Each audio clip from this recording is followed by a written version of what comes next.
Wow, it actually showed up without the other one, the other box with the info.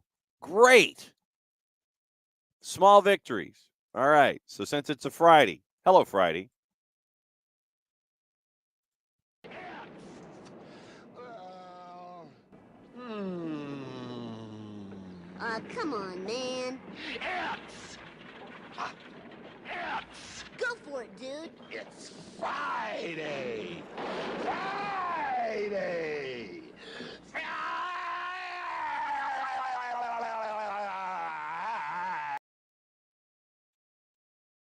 And it's wet and it's snowy, at least here at SDH HQ. It was funny this morning where, you're looking at the Weather Channel day and before and all this kind of stuff, and you're wondering, okay, is it going to happen? And the way that it usually works is we always seem to deal in the extremes. Either the sky is going to fall down or it's not. And there's, nothing in between that is going to, it's like, well, you might get a dusting. You might do this, or this, or this, or this, or this. So this morning, the boss opens up a window and says, well, opens up the blind and she says, hey, look. And so then, of course, at that moment, I sit there and I pull out the remote control and I go to the Weather Channel and I sit there and first and I go, okay, so where's Cantori? He's in Nashville, so we're safe in that regard. And then what's the rest of the coverage like? And so they've got dudes in Arkansas and on the connector, and they're showing DOT cameras here where folks are venturing out on 285, which is, for those that aren't here in the Atlanta area, that's the perimeter freeway that circles around the city proper. And folks are on it, and they're marooned, and they're wrecking, and things like that. So apparently the end of the world is happening, and it is supposed to go from snow, where depending on who you're talking to, it's 2, 3, 4 inches already on the ground. And remember, it takes 7 inches of snow for it to be 1 inch of rain in translation. So right now, some folks 2, 3, 4 inches. I put the cover for the outside non-garaged automobile on the boss's car last night, and you can sit there and you can see that that it is about 2 inches and everything. Ice has already started accumulating on the steps and things like that. So it is the end of the world, and we all should just act accordingly. There are dogs that are enjoying themselves this morning in plentiful numbers, getting all of their zoomies out and everything. But the biggest thing is just be safe. Be safe, be safe, be safe, be safe, be safe, please. We want to have you back on Monday. We want you to listen to all of the things, and we want you to listen to all the stuff, and we want you to still be a part of we want you to just be a part of the family. Just be safe, okay? So come back on Monday, but enjoy it. Don't venture out unless you absolutely have to. I mean, like absolutely have to.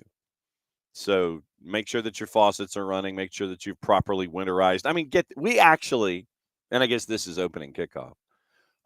We actually went out and purchased those. They're like they're styrofoam triangles that you put over your outdoor faucets.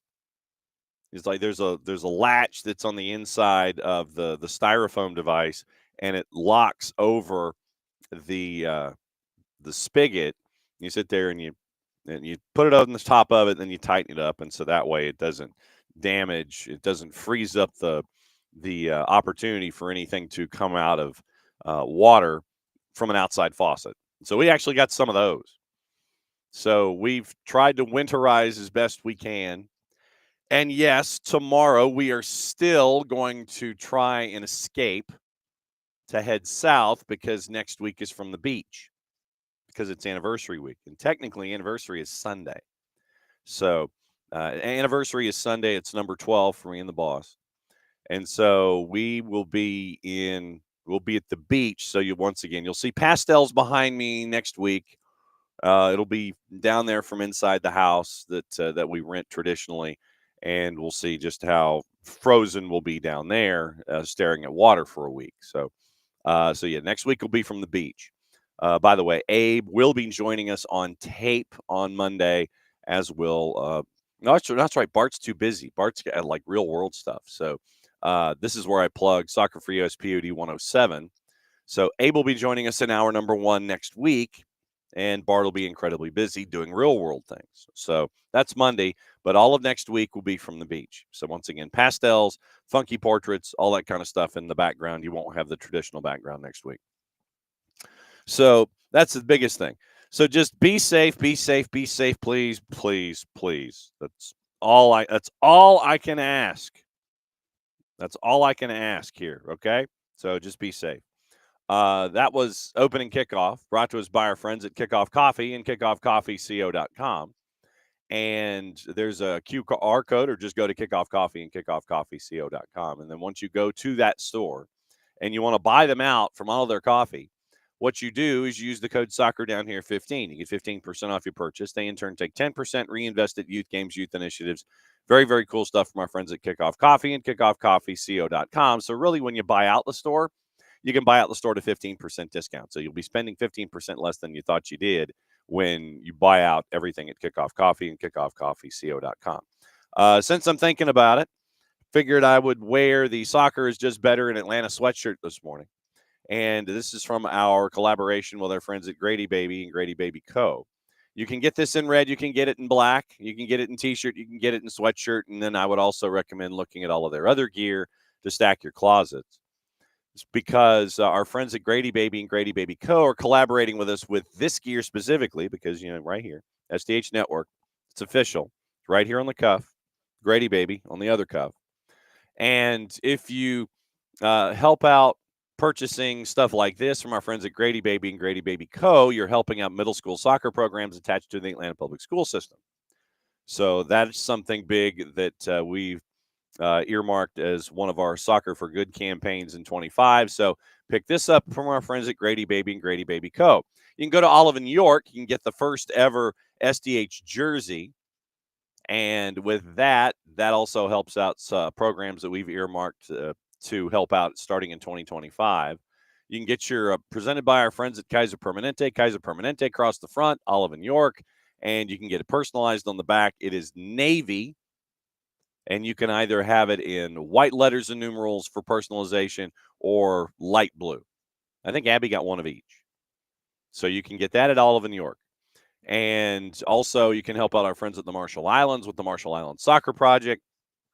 They've got their new jersey out, the 2030 No Home jersey. And it was great to catch up with Matt Webb a couple of weeks ago and find out what's going on. Actually, it was a week ago. Find out what's going on in the world of the Marshall Islands. Lloyd Hours, the technical director, apparently is heading over in February. We'll catch up with Coach and find out how things are going on the island when he gets back from that trip. So you can buy the scarf, buy the bucket hat, buy each of the jerseys, buy them out, help out the last country on the planet that is starting a national soccer program. And they're doing it through futsal and youth games and youth initiatives. Very, very cool stuff for them there, too. So do your search, Marshall Islands Soccer Federation. I think it's MISF store. And then you can get the gear from them and show your support for Maddie Cruz in her senior internship program where she helped model the scarf. So that's where we are. Okay. So let me see where things are. Four card, thankfully, right now, since we ran all the faucets, God bless you, four card. Four card says rain, sleet, or snow. John, what are you doing the show? I'm kind of like the mailman, I guess. And good morning, four card. So kind of, sort of. Yeah, we've been running faucets for like 3 days. Anything close to freezing, I'll run the faucets. But just because, I'll run faucet down here, faucet in the mid-level, and you're supposed to open the door underneath the faucet when you shut the door to the room that you're in. For some reason, I don't know. I guess it, evens out the air or whatever. I don't know. But I was told that you're supposed to open the underside door where your sink is. I don't know. But anyway, do that, do all the winterizing things. But I'm hyper paranoid. Like the second that it gets under 30 or if it's like clearing in the 20s, I'm turning all the faucets on. So that's just me. I'm hoping that we can navigate through today, navigate through tomorrow. Hopefully, we won't lose power. Hopefully, none of you will lose power. But yeah, this morning we're doing the show. And like I said, Monday we'll be down on the beach doing the show. So, morning forecast, morning Tom. Tom says light flurry still going 2 to 3 inches in the Springs. Andy Graham's in this morning, switched to sleet, but he got about 2 inches of snow. Morning, Alex.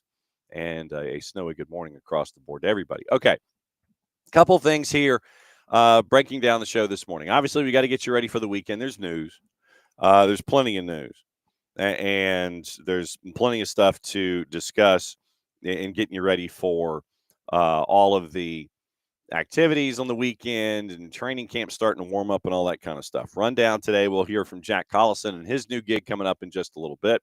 I've got some sound from MLS Media Days from Jesse Marsh that we need to get into. And in hour number 2, Donovan Ricketts, the new head coach at Carolina Core, is going to be joining us to start our turn of the training camps here in the footprint. So I guess officially today is when we start training camp reports. We're going to try to catch up with as many coaches as we can in the footprint, all levels, League One, Championship, MLS Next Pro, and USL, MLS Next Pro, all the above. We're going to try to catch up with as many coaches as we can to get you ready for the season. So that's where we are. Forecast says he's got like 4 inches in Lilburn, and it's now turned to sleet. Yeesh. Just stay indoors. Don't drive anywhere. Don't do anything of that. Okay, so here is our first batch of sound, and it is coming from our friend Jack Collison. Jack Collison, and for those of you that might have had the chance to see it, is he has now got a new gig with with SSA and the Swarm, and so it is a new gig. He is the director of methodology for SSA and for the Swarm and their relationship with Brentford. So we caught up with Jack. Jason and Maddie went out to Austell to catch up with SSA and to catch up with Jack Collison. The sit-down interview in audio form was released this morning, and so the video version is going to be coming out in short order. So here is a bit of that conversation that they had with Jack Collison about his new gig. It's a big time for ambition in soccer in Atlanta right now, with Club World Cup coming this summer, with a World Cup semifinal coming in 18 months. You know, what's your take on the landscape of soccer in this city right now? Oh, I'm blown away. I love it. For someone who,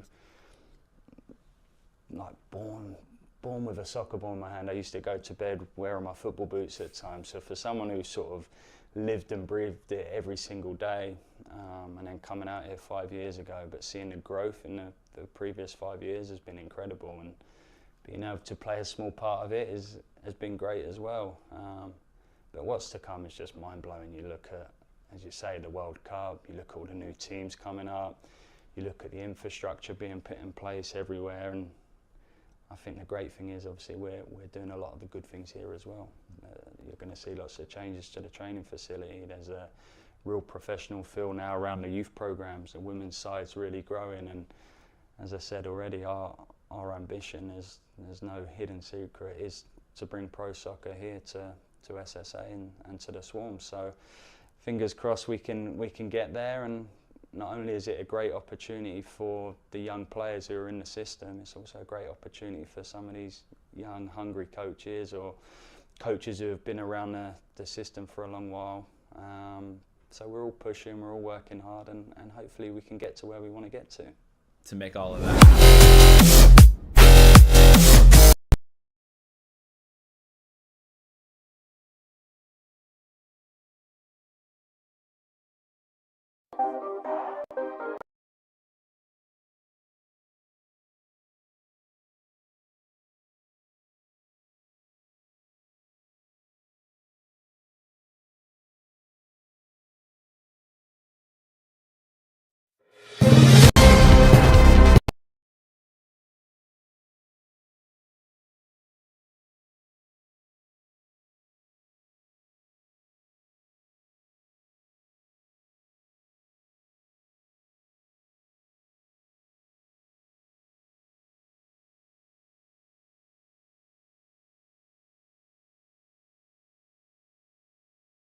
get this. You hit a mute button so you can cough. Um, I was trying to, expand the Collison piece. And literally what I did is I waved the arrow. I waved the arrow over the open. Like I'm in the corner and it says enter full screen. And so I just literally waved the carrot over the top of it, and there it was. So I don't know what I don't know what I did. I don't know what I did, but I'm still learning this silly thing. So I don't know. I don't know. Yeah, Pars, I was at a mute button. Yeah, so I muted myself so I could cough, and so you guys could listen to Jack and not hear me cough.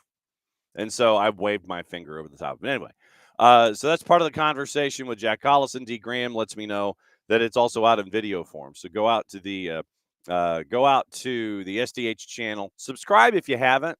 Hit the like button and hit your notifications. So when things do happen and when you end up with great interviews like Jack Collison's piece, that you can listen to the interviews with Jack and everybody else that we piece up on the network. So. So there you go. Apparently, according to Tom, the four-letter has an interview with Pochettino because he's getting ready for camp. Michael's touring the subdivision. Started 45 minutes ago. Heavy snow, sleet now mixed, and now the snow is ending. Boo.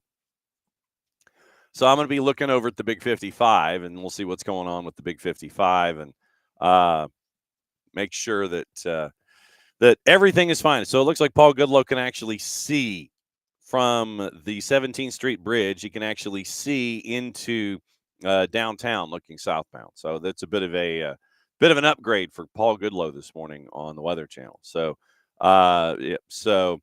yes, stay safe if you travel. Please stay safe if you travel. And travel not recommended. Travel not recommended. Thank you, Alex. Wingardium Ruinosa. Swish and flick of a cursor. Thank you. Is there a recording of the Dyla thing from last night? On the go to the on the woodwork section over at 92.9 The Game in the Odyssey app. That's where you can hear the full Dyla conversation. The one where I didn't wave my finger over the cursor and blow everything out.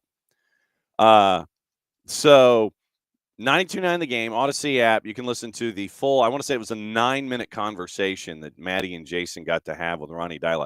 He made the rounds with everybody. So it was a chance for the local media to do sit downs with Dyla and get caught up and all those kinds of things.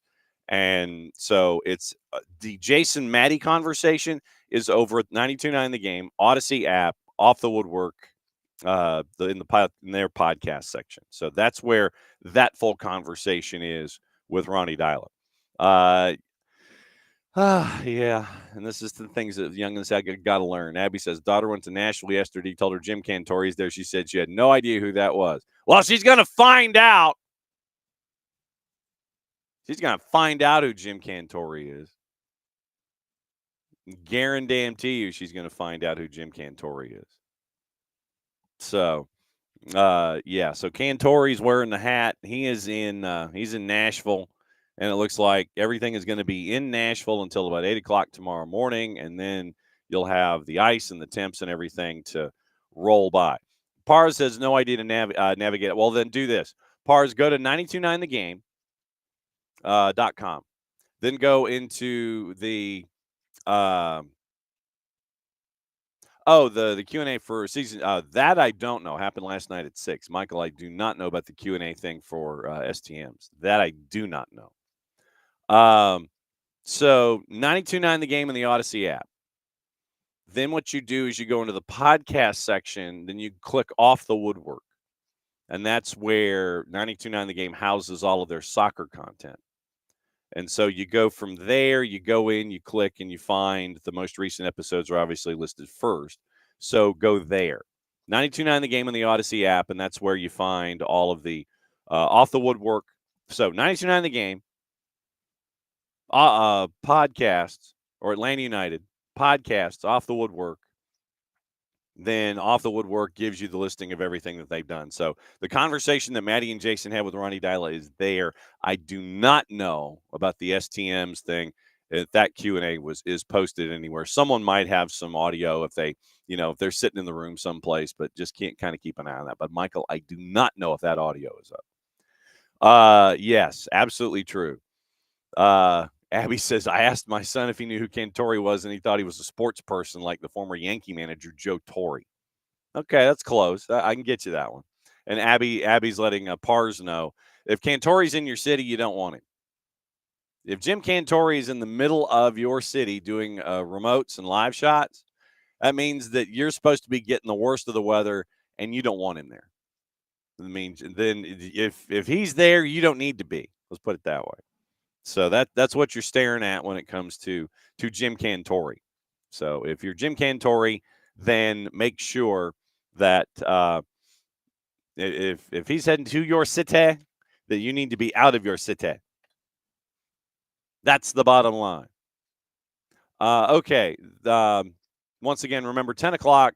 We're getting you ready for the weekend. In the 10 o'clock hour, Donovan Ricketts, the new head coach for the for Carolina Core in MLS Next Pro, is going to be joining us. We'll find out what it's like for him to be a head coach. He goes from keeper coach to head coach, and we get to start our tour of everything going on in all of the clubs in the footprint.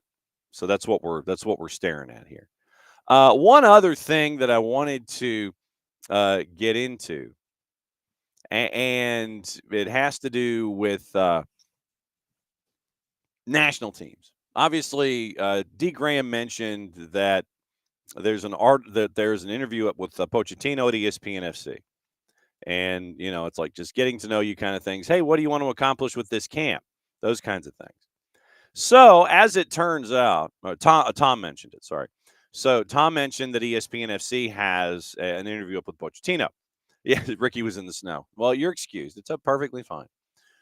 You missed me still trying to fumble through sequences and trying to get folks to hear things here on the show. Interview with Jack Collison up audio and video over at the SDH network. So ESPN FC puts out an article with Pochettino. Major League Soccer was having their car wash for Media Day.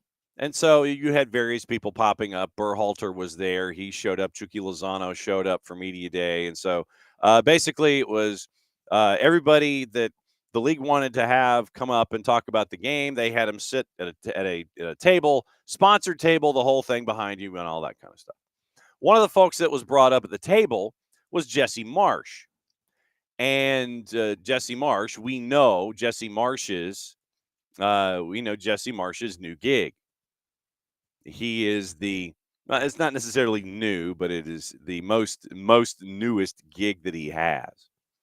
And he is the head coach for the Canadian men's national team. So he was asked, and this is courtesy of our friends at Major League Soccer.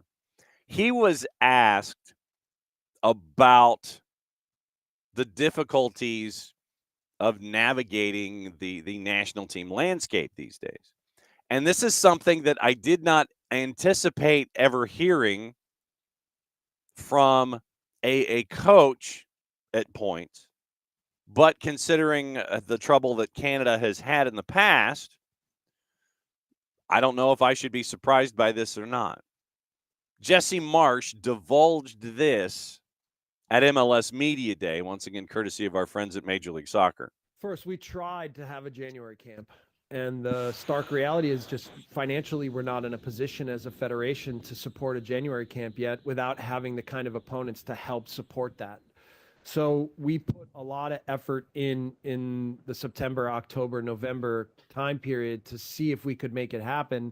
And a lot of it was because, like the U.S. has used it over years, this was the blueprint for me too with the Canadian group, is trying to unearth some good young talents that are playing domestically in the CPL and with the MLS, and finding a way to incorporate them into what we're trying to do with the national team, and seeing if they had potential to rise in that group and be considered for what we might be able to include with the first group. So it's a bit of a shame that we weren't able to accomplish that this year, but I'm hopeful. So Jesse Marsh opens up, and I mean that in the sense of opening up, in a press conference in an emotional sense. Jesse Marsh admits that Team Canada and Canada Soccer do not have the finances, or did not have the finances. I guess they're still in the process of trying to gather them. That they could not have camps. They could not have camps.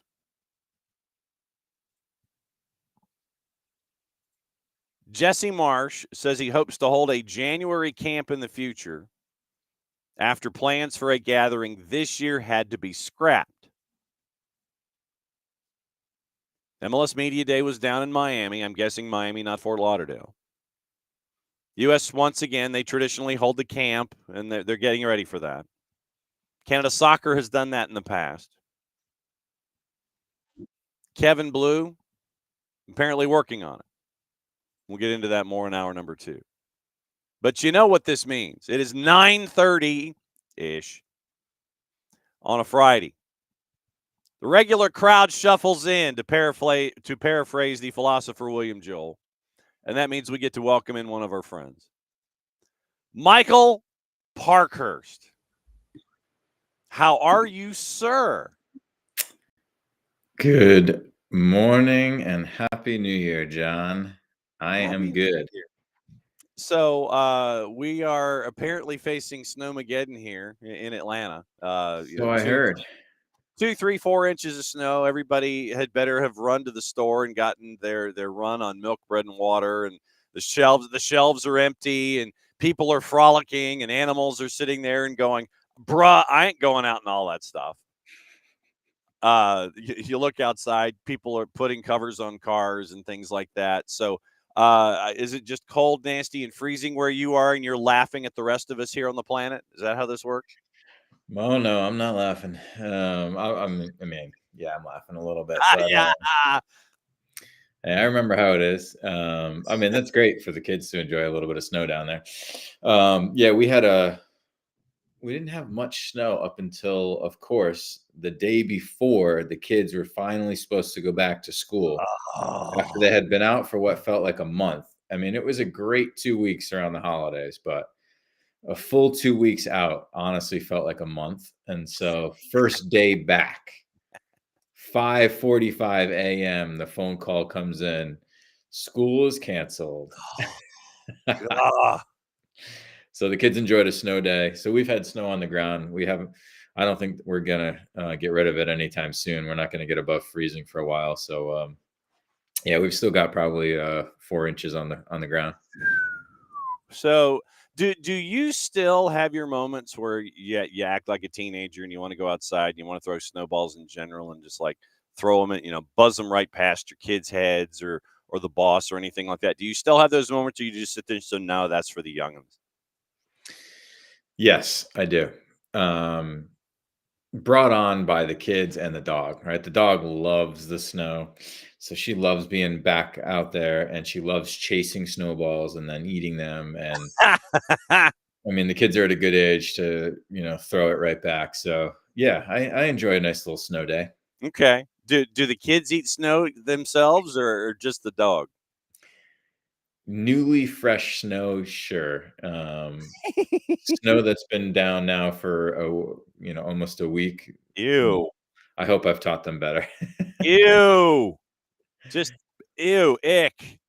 By the way, new year, I mean, new platform, new background here that I'm looking at. Fancy schmancy here, John. I mean, I expect nothing less, but well, blame Longshore. He's the one who's the one who decided to get everything all gussied up and fancy. If you want me to do it, I'll screw it up. I'll play things out of order. It'll be like music sounders, and it's like literally somebody with the hotkeys kind of going like this and just mashing things out of order. That's me so far trying to learn all this technology. looks great. Mm-hmm. So what I wanted to do, and thank you for dropping by this morning. I wanted to kind of look back at 2024 for Beyond Goals and look at. Now, I don't know. Do you and Greg and everybody at BGM set New Year's resolutions, or do you have goals, aspirations, a to-do list? How do you guys tackle how you want to grow into a year? Did you guys have a list of things you wanted to accomplish in 24? How did you attack this? Yeah, I think actually the marketing folks that we've been working with the last probably 4 or 5 months have really helped us in that regard, because when we started it was kind of just like, well, we'll see where it goes, and grow it as much as we can, and we didn't really have any goals because it's just kind of like, yeah, we're just going to grow it as much as we can.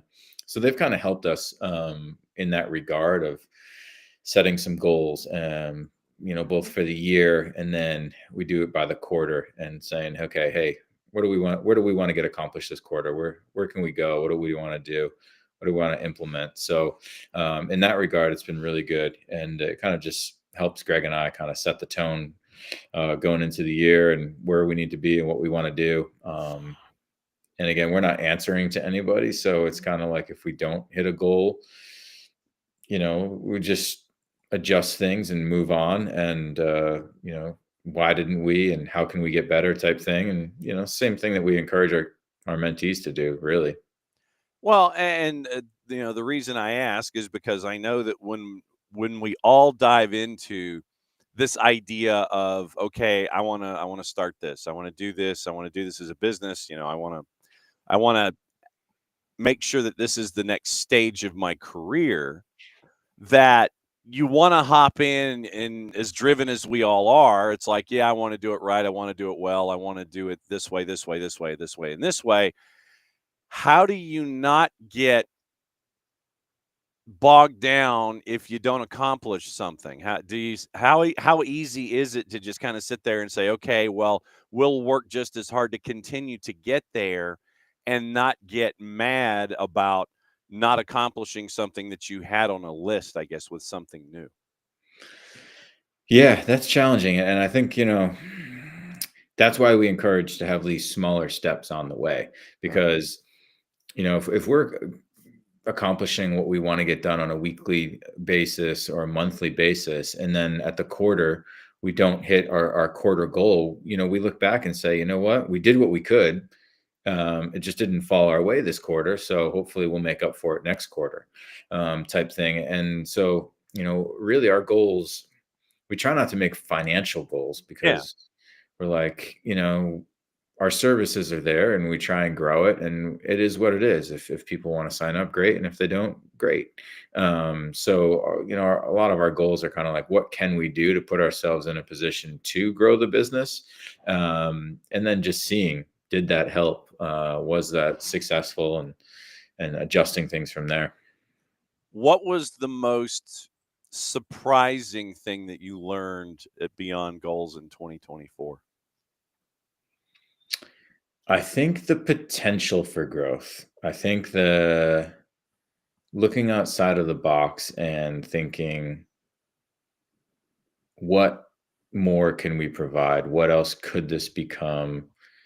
And just knowing that getting the feedback that we did from players and families, just reemphasize, like, okay, we've got something here and we can do something. And so yeah, I think that was the best thing that came out of 24. And then working with this group, I think, is going to really help us, just on social media, get more organized, help us with goals and things. So it was a good year in that regard, and we grew the business healthily, which was awesome. Greg works extremely hard in that regard, and yeah, he crushed it. What did you learn from Greg, and what do you think Greg learned from you? I think I can learn a lot from Greg's work ethic. Like, he grinds hard, and I think that you need that in any startup business and young business. We're trying to grow it and do things, and I think that we understand each other's role within the business really well. Greg grinds and gets the customers and is so good with customer relations and connecting with people and talking to them about why. And I'm just trying to come up with new things and new projects and new partnerships, and okay, where can we go and what can we do, and okay, how can we hire somebody new. And I think that we work well together. So I definitely learned from Greg, both in the hustle side of things, but also mentoring wise, and how he works with some of his younger players and what he talks about. And we share ideas, and we're continuing to grow, obviously, and we encourage each other to grow and read and get better and improve things. And just seeing kind of where he talks to kids about and how he approaches sessions, sometimes it's just different than how I do. So it's nice for both of us, I think, to see the other person in action. What's the last book you read? That's John, it's number one on my list right now of I need to do better in 25. Oh, wow. Okay. Because I think I started off well in 2024, and I probably have not read a book in like 4 months. So that's not good. So the last book I read. Where is it? Where'd you hide it? I think it's still Hidden Potential. To be fair, I did reread this one because it was so good. Yeah. But yeah, that's the last book I read. So when you read a book, do you take a highlighter and destroy the inside of it and then end up getting another copy later? How do you, when you take notes from other people to apply to what you want to do at Beyond Goals, how do you learn? What's the best way for you to learn from, like, say, a reading situation? Do you highlight? Do you write something down separate? How do you learn when you read? I take a picture of whatever paragraph or sentence or whatever. So I've got just a bunch of pictures when I'm done reading, or halfway through or something. And then I'll go write notes in a Google Doc, and so that I can keep it organized of like, okay, why did I take a picture of this? What does it have to do with whatever? That way I can kind of organize it into where it would be helpful. Because some of these notes go into like more broad topics, and some of them are like, okay, this would be really useful when I'm talking to a kid about X. And so I want this information or this idea in this little area of notes that we have, for ideas for when we're talking to a kid about that subject. So that's how I do it. Take a picture and then go back to it and write it. Okay. When it comes to 2025 and getting your mentees to learn, do you encourage resolutions? Do you and it might just be goals and aspirations instead of resolutions, because when you think of a New Year's resolution, the first thing you think of sometimes is like, yeah, give me like 3 weeks and I'll break it. Like working out, I'll set a New Year's resolution to lose 10 pounds, and then 3 weeks in you sit there and go, man, this not happening. Do you encourage goals and aspirations at the beginning of a calendar year? Do you just sit there and have that as something, as a part of a continual conversation? How do you bring in a new year with someone that you're working with as a mentor? How do you break down outlook, I guess, is probably the best way to phrase it. Yeah, it's a great question, and it depends on who we're working with and if we've worked with them before. Because I think that, with soccer being not a calendar year sport, it kind of gets a little confusing, right? Do you make your goals at the beginning of the season for the soccer season, or do you make it at the beginning of the calendar year for the year? And so it just depends on, if the player is playing year round, or if they're playing multiple sports, or when we started working with them. So a lot of them we do, right? I think it's great to have calendar year goals, where you want to be this time next year.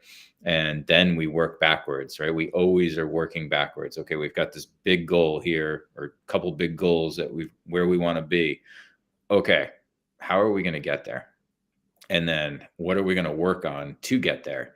And ideally, we're coming back to like a weekly or bi-weekly checklist of, okay, have I hit these small little steps in order to get to my goal at the end of the year? Because like I said earlier, John, we could hit all these steps, right? I've got a kid, he wants to get back with the national team, right? He's been with the youth national team before. He wants to get back for the youth national team. That's his goal for 25. I said, that's an awesome goal. Now, how do we do it? Right? Okay, we need to be playing consistently. Okay, we need to be healthy, right? Okay, great. What are the steps to that? Right? How are we going to take care of our body on a daily and weekly basis so that we are healthy enough? And, so you just small little challenges and goals along the way. But at the same time, I think that when you mention these small goals, these incremental steps, I think that a lot of times we have a tendency to either take those small steps for granted and just it's like, yeah, I'll skip this chapter because I know that I do that, when in fact you might be found out that you don't. Or you sit there and it's just like, oh, it didn't quite register to me that I need to have that small of a step, because it is one of those building blocks. I thought that was interesting that you just mentioned that, because a lot of times we sit there and we'll take those small steps for granted, thinking that, yeah, they're already a part of the process when they may not be. I thought that was really interesting that you brought that up. Yeah, it's a crucial aspect. And that's where a lot of people go wrong and why a lot of resolutions fall, right? The goal is just too far away. It's a big aspiration, a big goal, like it's a yearly thing, or it's a huge thing that's going to take months and months. That's just tough for mentally, right? Where you're not accomplishing something, especially if it's not a number or something where you can really, if it's just to look better or thin down or whatever, that's just tough over time. So yeah, we highly encourage it. I saw this video the other day. It was really, really good. I think it was a school teacher trying to teach his kids about this concept. And he had this kid who needed to get from one side of the room to the other side of the room. And he had pieces of paper that the kid could step on.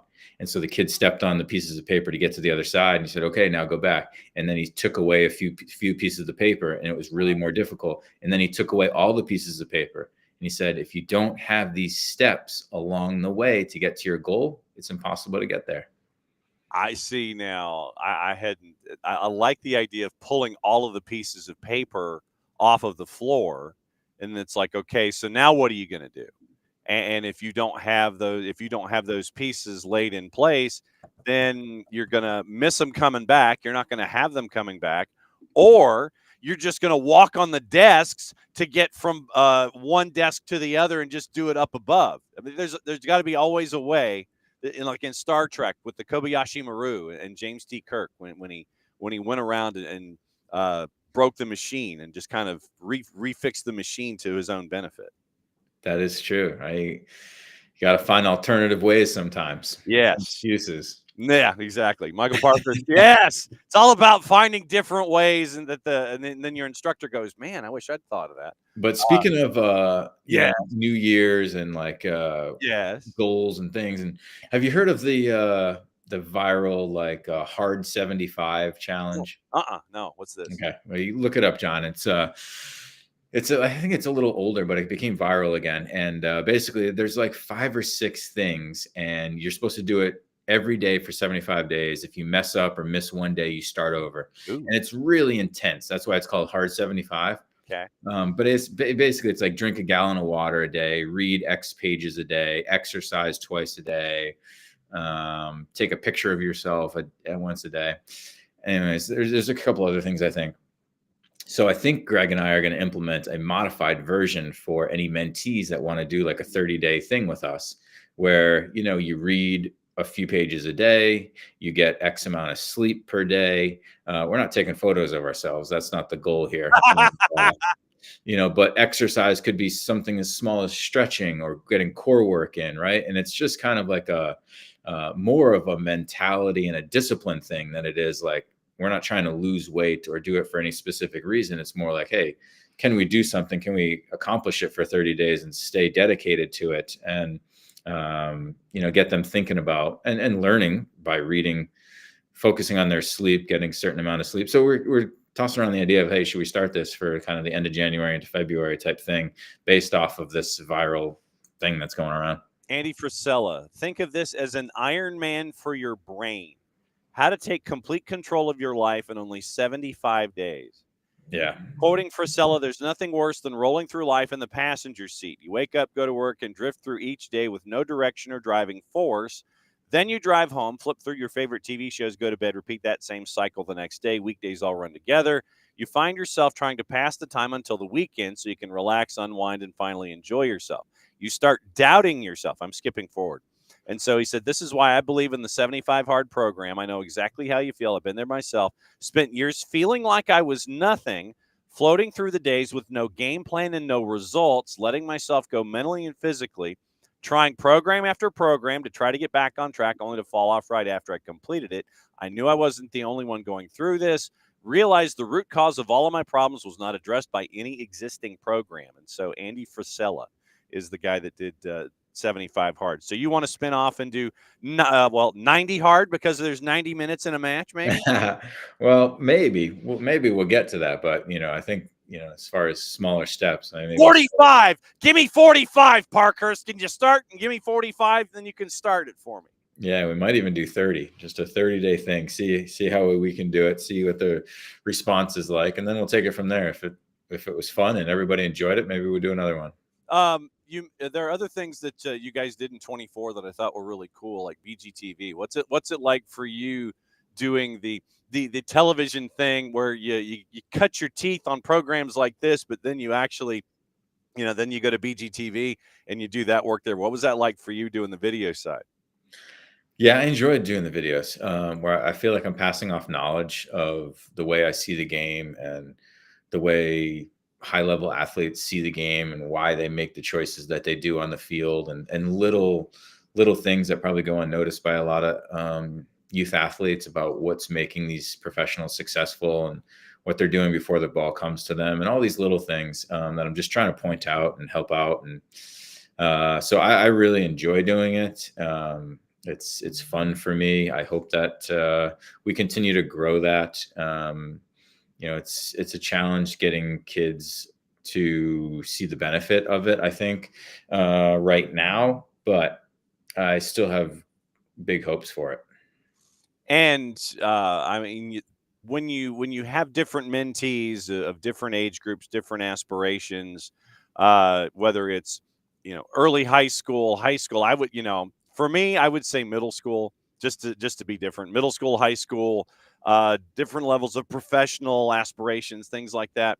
How much of a challenge is it for you and Greg to make sure that your messages are catered to the individual and not just have blanket thoughts going in to everyone who is a mentee? How difficult is it for you and Greg to segment and break apart all of your messaging with all of your different mentees because of all the different directions they're coming from? Yeah, it's tough. That's a challenge, right? Because we work with 9 and 10-year-olds who obviously have different goals, aspirations, and just ability to absorb knowledge differently than a 17-year-old who wants to get back with the national team. Yeah. Or a college kid who's playing D1.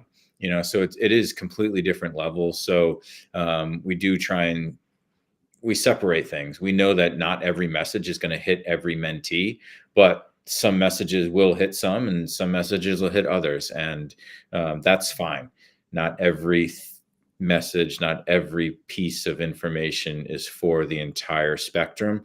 But that doesn't mean they can't take something from it. But yeah, that is a challenge. And it's the same as like when I do soccer camps and, you try and have an age range of kids and you've got a level, and you're trying to do your best to teach everyone something so that they can get better and have fun. But that's a challenge when you're dealing with different ages and different skill levels. I know that one of the words that we use a lot these days when it comes to approaches and learning and things like that is a holistic approach. And I know that you believe in that at Beyond Goals. When I mention the word holistic to you when it comes to an approach at BGM, What does a holistic approach mean to you specifically? A holistic approach means all encompassing Okay. and yeah, looking at everything to become better. So Okay. on the field, off the field, mental, physical, nutrition, sleep, everything. That for me is a holistic approach when we're 360 view of your life and what is helping you or hindering you to get better. Because there are some folks who may sit there and think of holistic and think that it's all new, that it's new age. They get stuck in this notion of, oh, it's just 21st century thinking, and it's this you're looking at chakras and crystals and those kinds of things. That's why I wanted to get your definition of when you say a holistic approach, then it's a 360-degree. Okay, you've got to focus on this as much as you focus on this. You have to focus on the inside as much as you focus on the outside. You've got to focus on sleep and your own mechanics as much as you do anything else. That's why I wanted to ask you, because there are folks that may sit there and look at it and their idea might be, the person that wanders around and there's just flipping smoke everywhere, those kinds of things. So that's why I wanted to get, when you say holistic, that's why I wanted to get your definition, because some folks may get stuck in an idea and it's not where you're going at all. No, you don't want to be on that edge of the row seat when the guy's coming by with that stuff. No. A little strong. I remember that. Yeah, no. When you're doing that kind of stuff, that's very cool. To Bart's question over here, John. Yeah. It's funny how snow day activities differ when you get a little bit older. My favorite currently Yeah. is, if we're going to get snow, I want a lot of snow so I can get the snowblower out. There you go. Right. I bought that sucker, so I want to use that sucker. And thankfully, we had enough snow last week to use it. So yeah, getting that guy fired up and using that's fun for me. And I still like sledding. If the kids are going to go sledding, I want to go sledding. Yes, I don't blame you a bit. As always, my friend, great to see you. Great to catch up with you. Glad that the Beyond Goals continues to kick some serious ass out of 24 and heading into 25. And what I wanted to do this first time around is kind of recap 24, look at 25, what you guys have learned, and what you're planning on learning going forward. So I wanted to have the whole approach and kind of like a recap, review, preview kind of a thing for your first visit this year, to let everybody know how things have grown there at BGM and for putting up with questions like mine on a yearly basis. I like it. And if we don't have a female hired in the next 3 or 4 months, John, you got to hold me accountable. I will. All right. So for Q1. All right. So Q1 goal, Parkhurst, female hire. Okay. So I have officially written it down. There we go. And so by May 1st, if this has not happened and this particular individual has not been put in as a part of the rotation, we're going to have a talk, Parkhurst. Yeah, that's right. Like a little public peer pressure. Be well, my friend. Be safe. Stay warm. We'll catch up with you soon. Thanks for dropping by. Stay safe down in the snow. Yes, sir. As always, there goes Parky. And so now it is. I might bring in our next guest, a whole 30 seconds early, just because we haven't quite hit 10 o'clock yet. And this is where our tour of the training camps begins here for 2025. And we get to catch up with head coaches all around the footprint. And our first head coach is from our friends at Carolina Core. And this is where we bring in Donovan Ricketts, the head coach for Carolina Core. Coach, thanks for dropping by this morning here, this kickoff hour number 2. Thanks for having me, John. It's a pleasure to be here. So let me ask you this, and this might be one of those questions that I don't know how frequently you've gotten it, but now that you're a head coach, and this is more like 2 or 3 separate stages, how does it feel to be a head coach? Well, you can just feel the stress already. Wow. It's a fun job, but not an easy job. But just let me preface it by saying that it's going to be a very stressful job, because now you're managing everything, every single player, you're managing the environment and everything. So, but it's fun though. If you love the sport, you'll enjoy the task. Well, so then let me ask you this. Why now? Why at this point of your career did you, in the meaning the off season leading into this particular year? So what was it when you woke up in the morning, you stared in the mirror and you sat there and you said, "You know what? I think I'm ready to be a head coach in professional soccer." What triggered that in your head? It's like, "Yeah, I think I'm ready for this kind of a challenge." Well, first thing, just remember I was a goalie and they said Yeah, goalies are yes, that crazy. is So yeah. GK Union is definitely something that is different, my friend. yeah. So they say goalies are crazy. So I just said, you know what? But to be perfectly honest, it's a natural progression. If you play the sport and you're involved with the sport, you naturally want to become a head coach. And then the opportunity came along. So I guess it was just the timing and everything was right. What did you learn about yourself as a keeper coach and an assistant coach along the way that gave you the confidence to sit there and go, "Yeah, I think I can be a head coach." What did you learn about yourself along the way to get to this point? Well, I think like managing the goalies because I'm managing like four different personalities sometimes, and only one person can play. So to get everybody on the same page, working with each other, working for each other, might and also pushing each other, and yet still we maintain that unity and that camaraderie.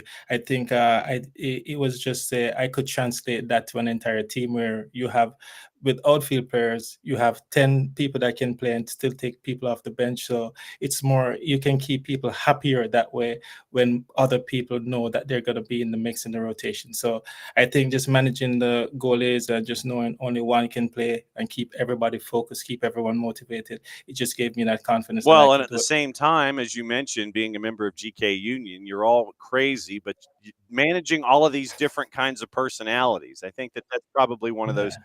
early challenges that you have where, okay, I need to talk to this person this way. This Yeah. person I need to kick in Yeah. the pants. This person I don't need to kick in the pants. I kind of need to put my arm around them.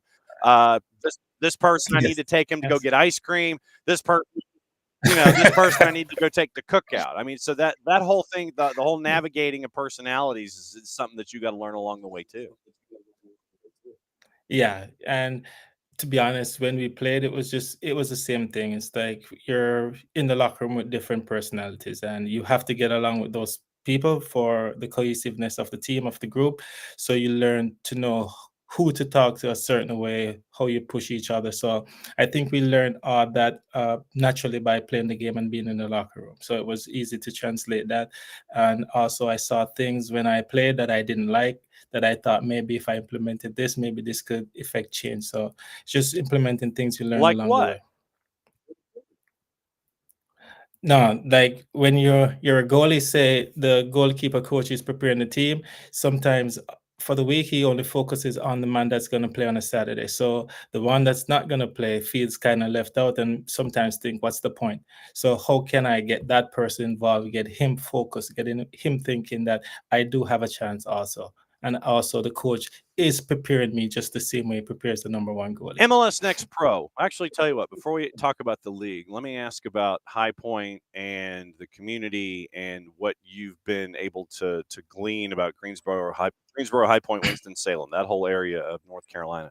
What's it been like to see that particular part of North Carolina there in High Point embrace what Carolina Core have been trying to accomplish? What's it been like to see the growth and the appreciation right there for Core?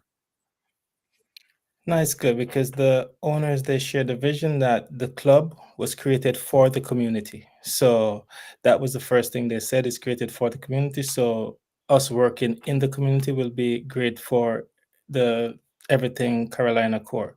So we put on a lot of clinics, a lot of camps, and you can see the turnout, you can see the fan engagement and everything. So I think it has been good up to this point so far. When you look at last season and the lessons that you think you can carry with you from Core's season in 24 and MLS Next Pro, what do you think some of the big lessons were that you could carry with you coming into the 25 season with you as head coach? Well, But if you look how we ended the season, we lost out on the playoff by a point or two. So we just know that every single point is very important in order to get us to where we want to be. So there's no game that we'll go into a game and said it's okay if we lose this one, it's okay for this one. So everything is very important. Every point is important.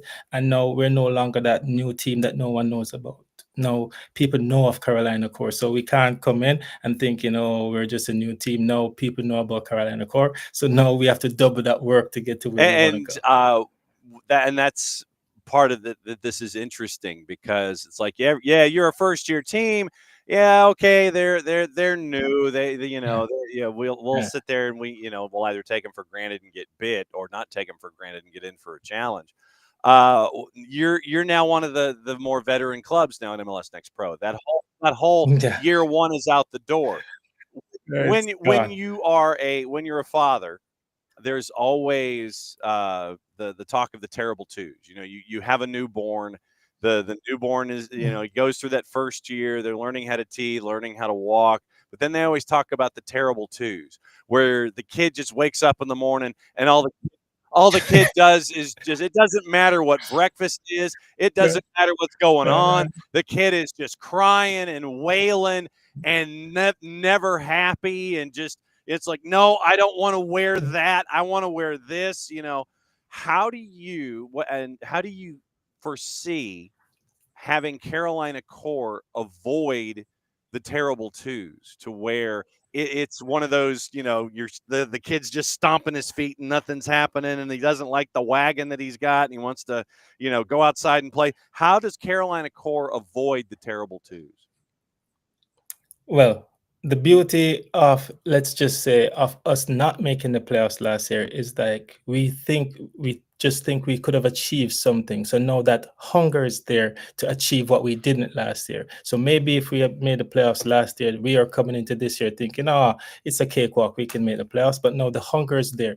No, we have to do something that we didn't do last year. So no, we have nothing to be complacent about or to feel we've achieved anything, because no, we want to create history by being the squad to be the first one to make the playoffs for the franchise. So the hunger is still there because we have something to play for. So I think that's how we navigate our terrible twos. How different a coach are you as a head coach from your time when you did it in Tulsa? How different an individual are you coming from the last time you were a head coach to this time as a head coach?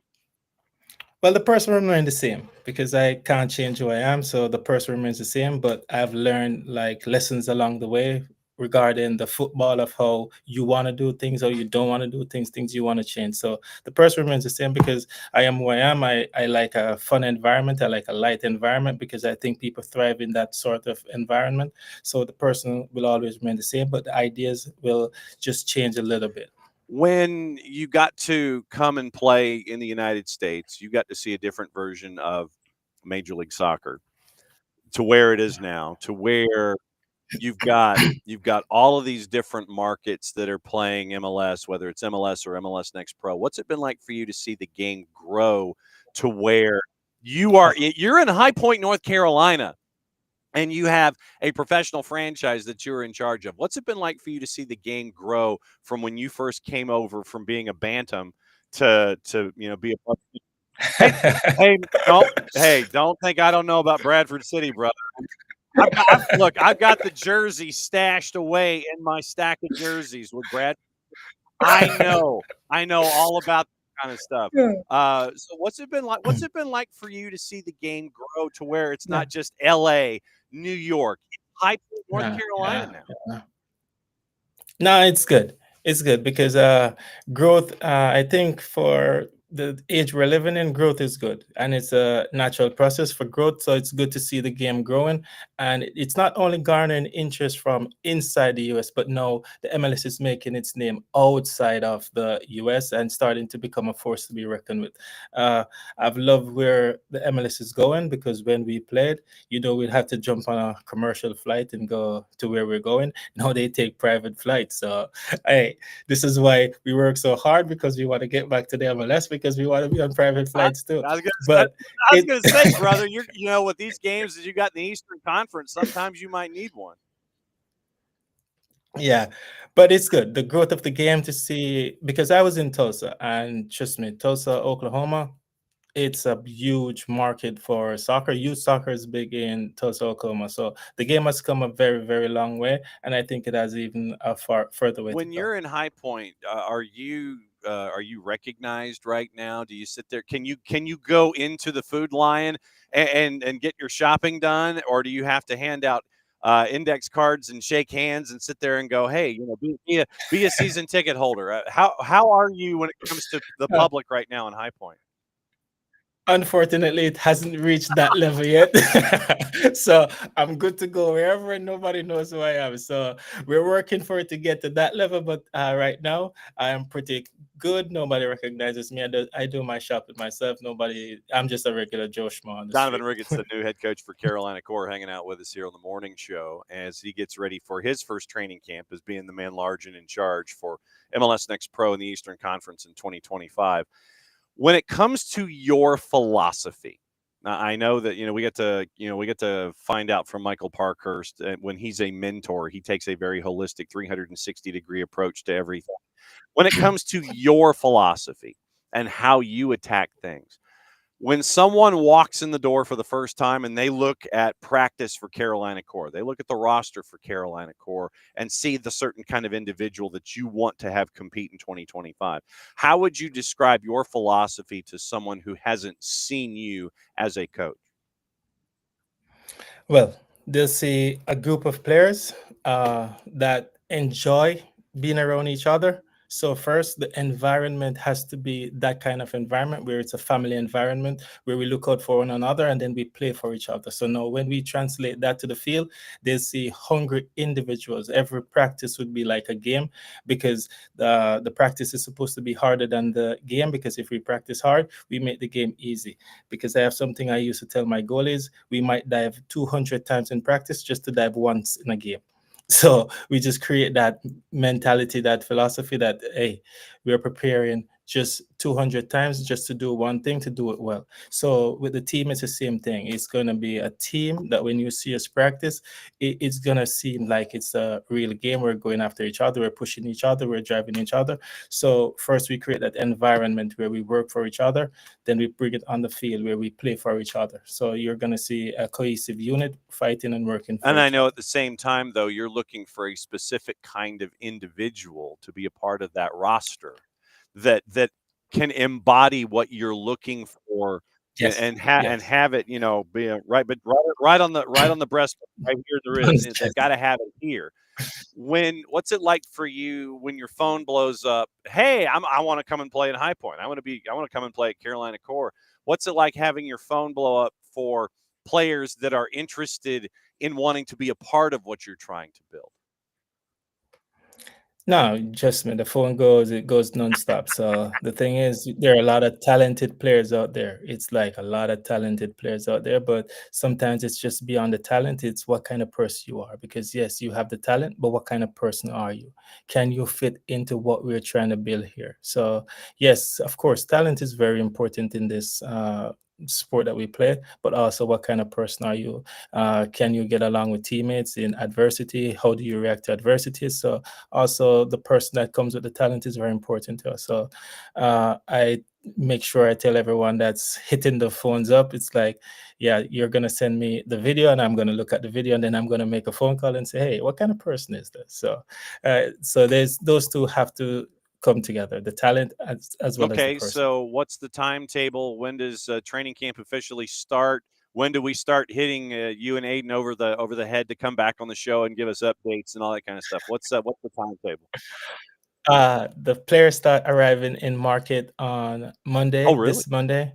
So yeah, players come in market on Monday. They arrive Monday, Tuesday, and then they go through the orientation where they learn. We do the EKG and the health stuff and paychecks and all that. And then come the 20th of January, we hit the ground running with preseason starts officially on the Good field. deal. Then make sure that everyone's direct deposit works. Yes, Yes, yeah.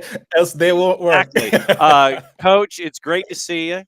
First off, it's the first chance that we've had to catch up with you since you've been named the big dog there at Carolina Core. Thanks for dropping by. Don't be a stranger. If you're bored one morning at practice and it's like, you know what, I'm just going to crash the show. So anytime you want to crash the show and just be like live from practice, hey, yeah, here's what's going on, man. And seriously, anytime you want to drop by. It's great to see you, my friend. We will catch up with you soon because MLS Next Pro is coming up just around the corner. Donovan Ricketts, thanks for dropping by, my friend. Great to see you. Have a safe week. It was a pleasure, man. Thank you for having You me, man. bet. Thank There you. goes Donovan Ricketts. That's kind of random. I mean, it's cool. Don't get me wrong. It's great to have Donovan Ricketts drop by. It's like, yeah, our friends at Carolina Core, they were like, hey, would you like to talk to the new coach, the new head coach? And we're like, well, duh. So yeah, we caught up with him, and so it was great to have Donovan Ricketts drop by in the morning. And it will not be the first time. I'm going to warn him now. It will not be the first time he's on the morning show.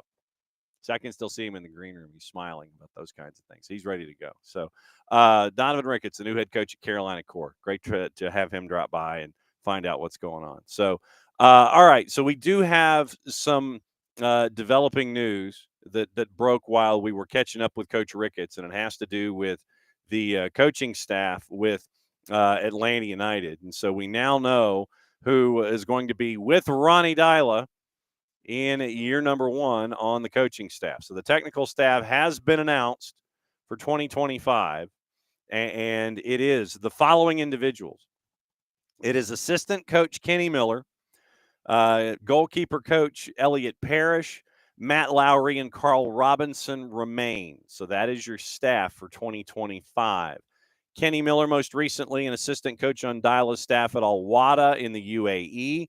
Began his coaching career in 2018, serving briefly as a player manager for Livingston, later an assistant on Robinson's staff with Newcastle Jets and Western Sydney Wanderers in Australia, as well as an assistant coach with Falkirk and Huddersfield. 23-year playing career for Kenny Miller. 9 titles, 249 and 86 and 780 club appearances after starting with Hibs. Cabbage! Miller played for multiple clubs, majority of his appearances coming for Rangers and Wolves. 18 goals and 70 international appearances for Scotland. Elliot Parrish worked with Dyla at Al Wada, served as keeper coach, previously was a keeping coach at St. Johnstone in the Premiership, where he finished his playing career in 23. The Towcester, England native, began his career in Villa's Academy, made his professional debut for the Imps of Lincoln City in 2011, represented England at the U20s, played for multiple clubs in England and Scotland, 178 appearances, retired in 23.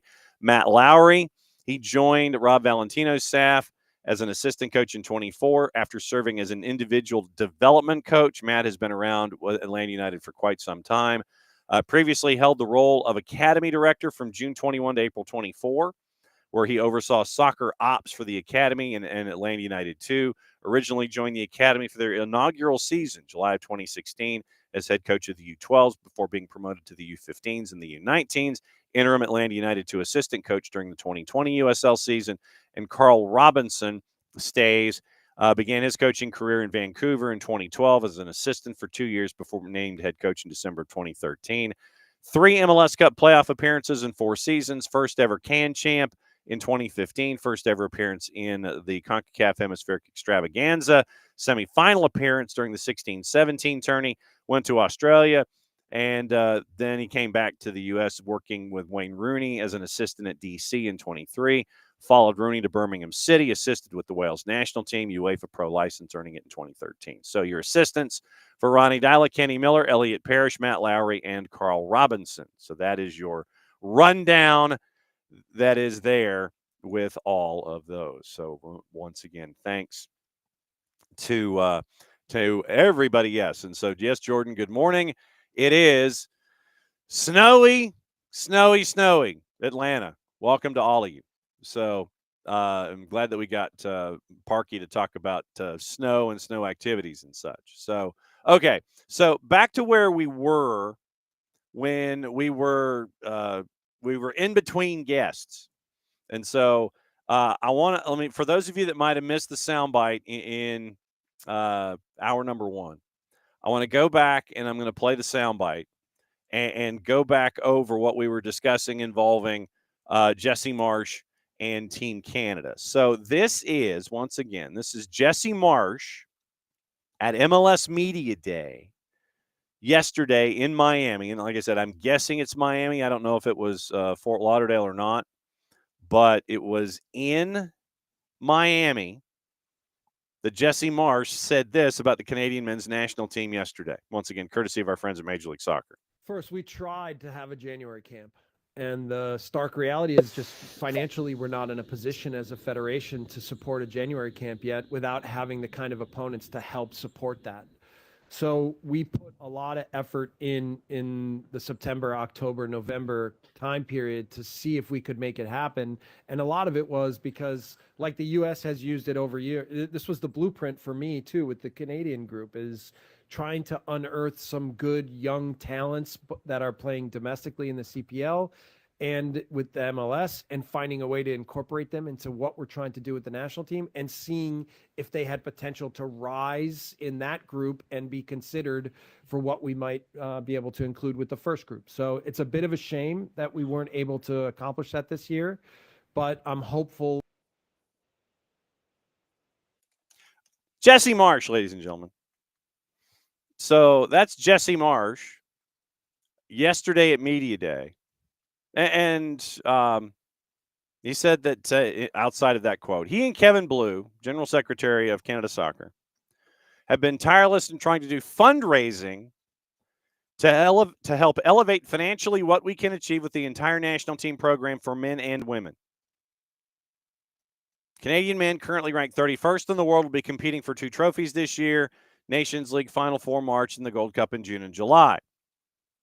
Marsh also reiterated Canada Soccer is also working on friendlies against sides from South America, Africa, Asia, and Europe.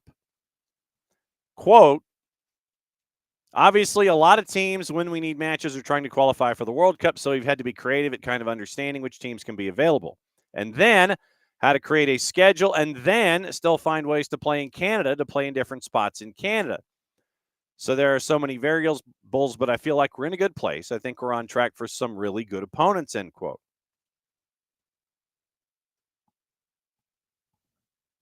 He says 2024 was about getting to know his team.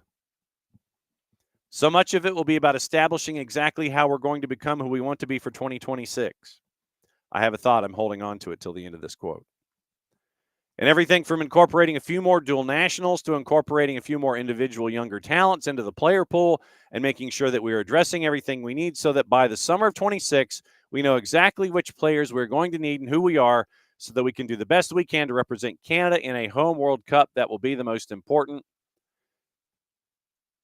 All right, end of paragraph. Thought. So you're trying to establish exactly how you're going to become who you want to be for 26.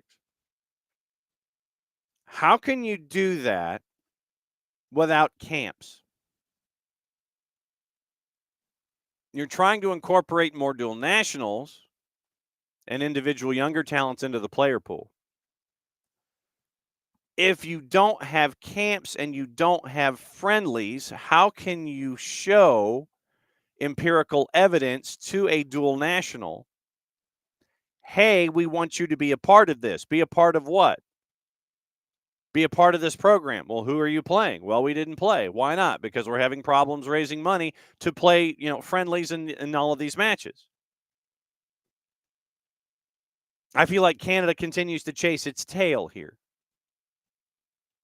You didn't have camps because you didn't have the money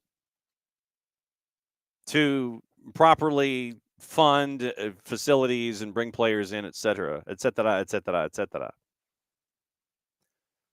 But what you did is you had the Major League Soccer owners subsidize the hiring of a coach, yet you don't go from the bottom up in trying to build infrastructure and player opportunities. You hire a coach, and then you have nothing for the coach to do except perhaps possibly travel the planet and trying to look at players and convince them to try to be a part of something when you don't have matches that they can be a part of because you don't have the money to put the matches on. Am I missing something here? This is circle logic here. This is circular logic. And he did make a point to talk about the Canadian Premier League and folks like Shola Jamo and Kwasi Poku and the local development and such. But yeah, so Jesse Marsh continues to confuse me. And so let me bring Jarrett in. Hi, Jarrett. I'm confused by Jesse Marsh. I'm not as confused by Jesse Marsh as I am just perpetually disappointed with the way Canada is right now. Does that make sense? Yeah, no. He's hopeful funds will be available for future January camps. There weren't any camps. So how can you bring in players for a new coach who's been subsidized? I imagine the staff's been subsidized as well by Major League Soccer. He's got the corporate, he's got the tenured professorship, as Bart says. But you ain't got nothing going on. And it's like it makes my head hurt where you're trying to sit there and you bring in a manager, but you don't pay for the infrastructure so the manager can have things to do. So anyway, it was one of those head splitting. It was a head splitting moment yesterday, and I'm like, seriously, come on. Yeah, and to Bart's point, like the problem isn't Jesse so much as Canada. Like Jesse is going to shoot off of the mouth. He's just what he's going to do. I think we've established that about him. Yeah. From when he, kind of shot from the hip about U.S. soccer. Mm-hmm. I won't say that he completely obliterated his chances of ever managing this country because I think it's foolish to close doors like that. I think it's petty and foolish to close doors like that. Yeah. But man, he's gonna make it interesting in the future for him to come here with some of the stuff he said about U.S. soccer. Yeah. And some of it true, some of it not. Like is it a meritocracy? Nepotism is not dead. Let's put it that way. Yeah. Canada is its own chaotic problem, and no matter what Marsh wants to say or has to say or how he has to spin it, he has a tough job ahead of him. He's being asked to kind of take spare parts and put together something that works. And yeah, there are some really good parts there. Like we know Canada has some amazing pieces. But when they can't even fund a January camp, there are deeply seated problems. Yes. Speaking of teams in Major League Soccer in Canada, apparently, according to Tom Bogert over at GMS, Robin Fraser is going to be the next head coach for Toronto FC. So, Robin Fraser, not Jim Curtin, not Jim Curtin or anybody else. Apparently, it's going to be Robin Fraser that is going to be named the new head coach in Toronto. Sounds like I don't know if you've talked. I know I haven't really been in the last week or two over the holidays, but it sounds like Jim Curtin is not going to take any job right now. Like he's just going to lay it out. That said, you also have the Vancouver job is the last job open. Yes. Yeah. And Giovanni Savarese was the other finalist for Toronto and is a finalist for Vancouver. Yeah. Well, and we're going to talk to, and we talked to Nico yesterday. I will say this, that there's a lot of angst north of the border. And you know that I do some pundit segments north of the border. There's a lot of angst north of the border that the Whitecaps will not exist north of the border when they get their new owner. That they will be down here in the States having relocated. Where are they going to go? Don't know, but everybody's like, we don't think they're going to stay here in Vancouver. It could be San Antonio, could be Vegas. Tahoe Enix. Yeah. So, I mean, so there's a lot of angst going on right now in Vancouver. So they're going to hire a coach in Vancouver. Vanni Sartini should have been protected at all costs, but apparently he wasn't. The whole estate tax issue thing was what is one of the big stumbling blocks for the current ownership group that's looking to find a buyer, because they invested very little in purchasing the Whitecaps. The value of the Whitecaps obviously is 9 figures to the left of the decimal. And so the family was concerned about estate taxes and everything that would come raining down upon the family once the owner and the man at the top of the family pyramid would pass away. And so that's why they put the team on the market. They didn't want to have to worry about estate taxes coming up down the line for the family of the ownership group. So, to Bart's point, we should absolutely keep the name Whitecaps wherever they go. Let's take this back to the NBA style where we don't change the name. Like Utah Jazz. Jazz about the state of Utah. The Lakers originally coming from Minnesota. Let's just keep the names, because I want to confuse the next generation the same way I was confused. I'm like, what about Utah screams Dave Brubeck? Exactly. And what about Los Angeles screams Lakes? Because I was confused by all this. So just keep the name the same. Yes. Like, do the Whitecaps, but do it in what's the least Whitecapped area? It'd be Topeka, Phoenix. Kansas. Oh, there you go. The Topeka Whitecaps. Oh, that'd be fantastic.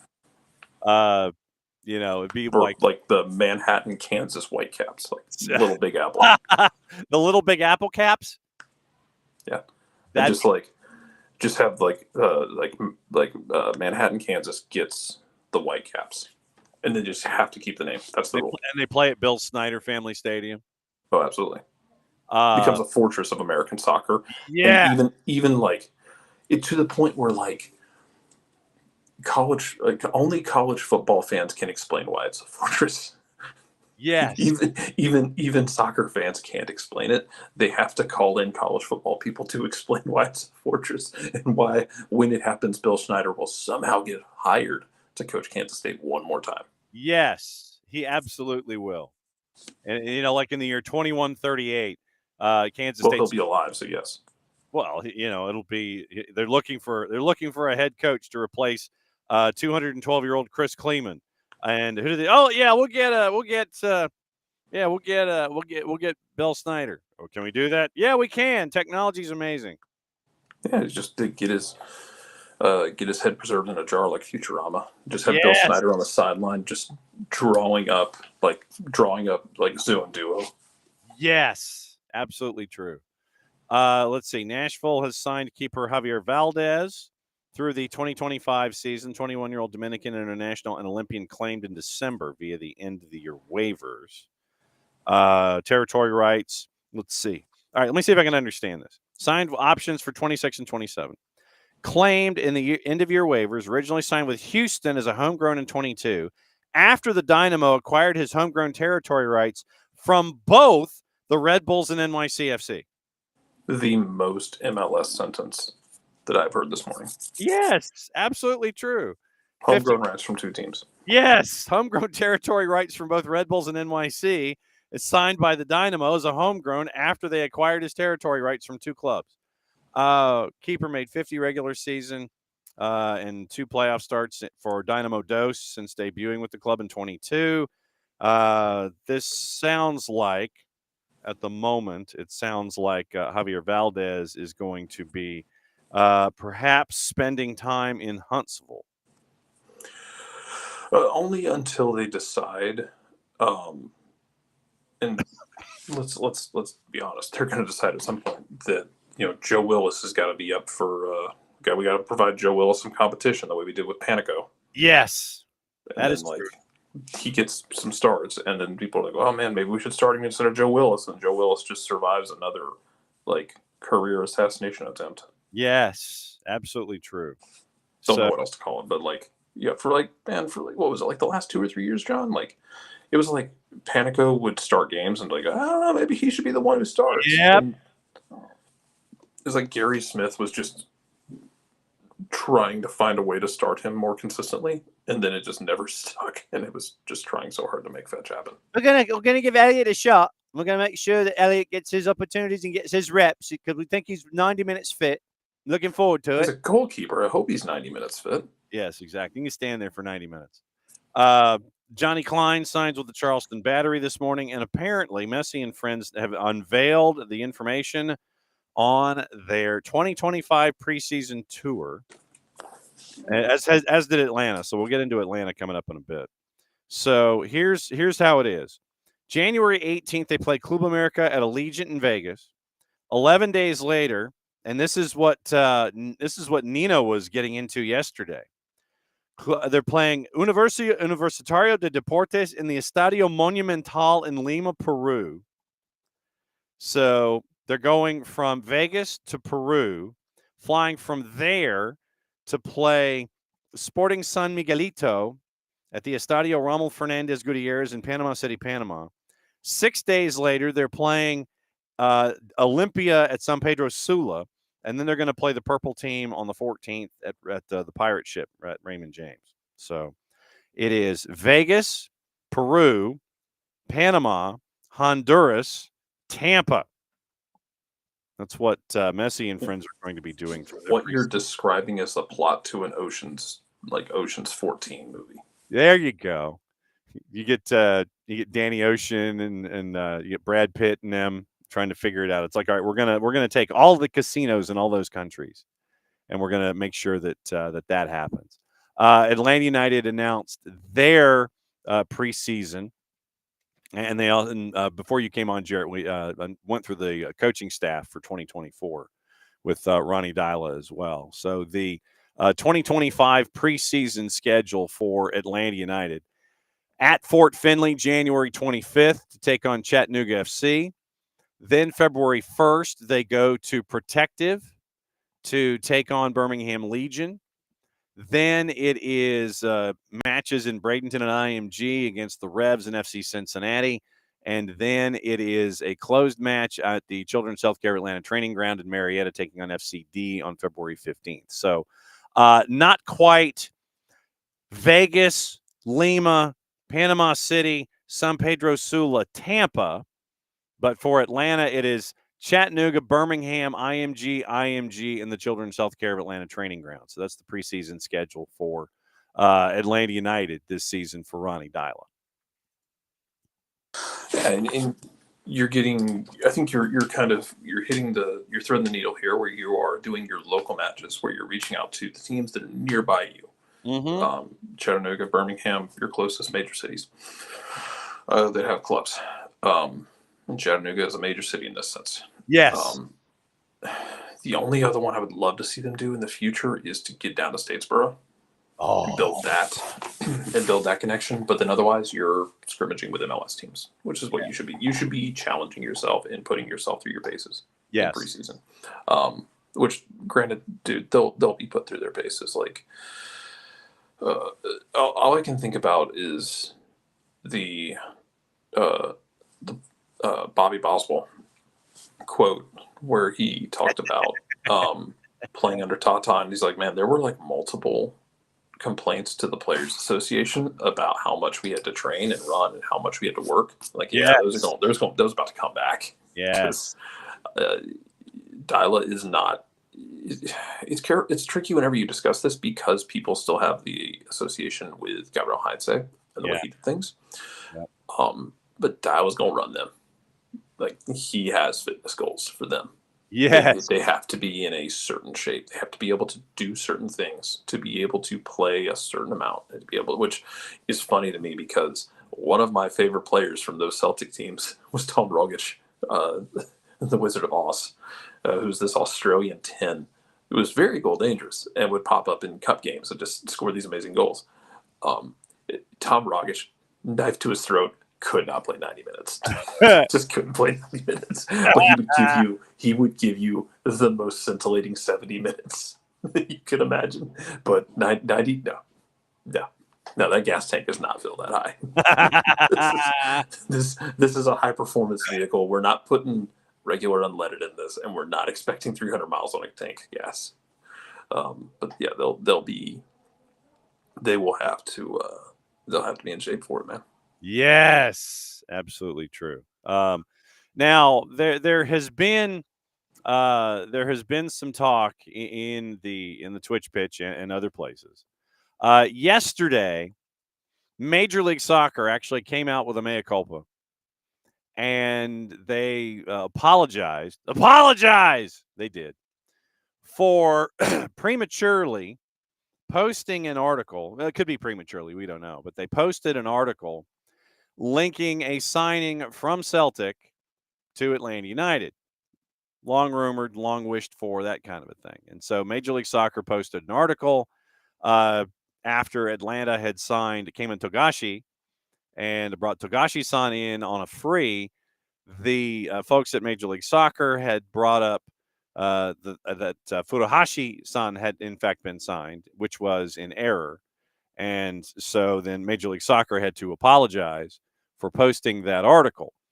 And what I wanted to discuss with you with that specifically is not necessarily the boo-boo by Major League Soccer, but the window into Celtic as a negotiator, then going back into how things were with Gigi and all that kind of stuff. So I just wanted to remind folks about them and their negotiating efforts in the past. Yeah, they're just kind of a pain to deal with, it seems. But I would qualify this also by it seems like you have that existing relationship, which should make it easier.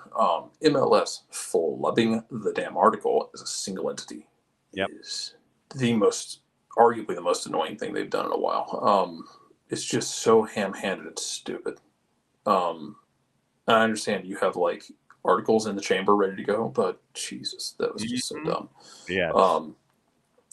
So you have the existing relationship that Garth worked with them to get Gigi in here. One piece of that is missing is that Gigi had mentioned that it was Carlos Bocanegra who came over and, made the personal visit to, sway him to come to Atlanta. I don't know who does that now. I don't know if that's Chris or if that's Garth or somebody goes over there to kind of talk to Kyogo, see about making that happen. Celtic is 15 points clear, I think. They lost to Rangers a week ago. And then Rangers proceeded to draw 2 straight games because they're kind of inept right now. Like they poured all of their eggs into let's beat Celtic 3-0, and it was like a hilarious thing to watch. But they're 15 points clear. They're going for Champions League. The trick for them is replacing him because you have Adamaida, who's I think 23. He's a Northern Irish international, came from Norwich for the EFL sickos among you. Or the championship sickos. They have been long linked to Matthias Kvistgarden, I think is how you pronounce his name. Who's up at Broadby. Okay. Very well thought of, like 22, 23-year-old striker. If that move starts picking up steam, I'm kind of watching one with the other. You know what I mean? Yeah. But Like you if look in if Kvistgarden starts picking up steam to Celtic, then that makes me think, okay, well, they're getting ready to replace a striker. Adamaida started the last 2 games for them, by the way. Kyogo came off the bench for 30 minutes the other day in a 2-0 win. Didn't score. In fact, the other Japanese players did. Daisen Maeda, who I will happily take Daisen Maeda. If you want to shift your focus to like Japanese Tito, cool, do it, because that's kind of what he is. He just runs really hard for 90 minutes.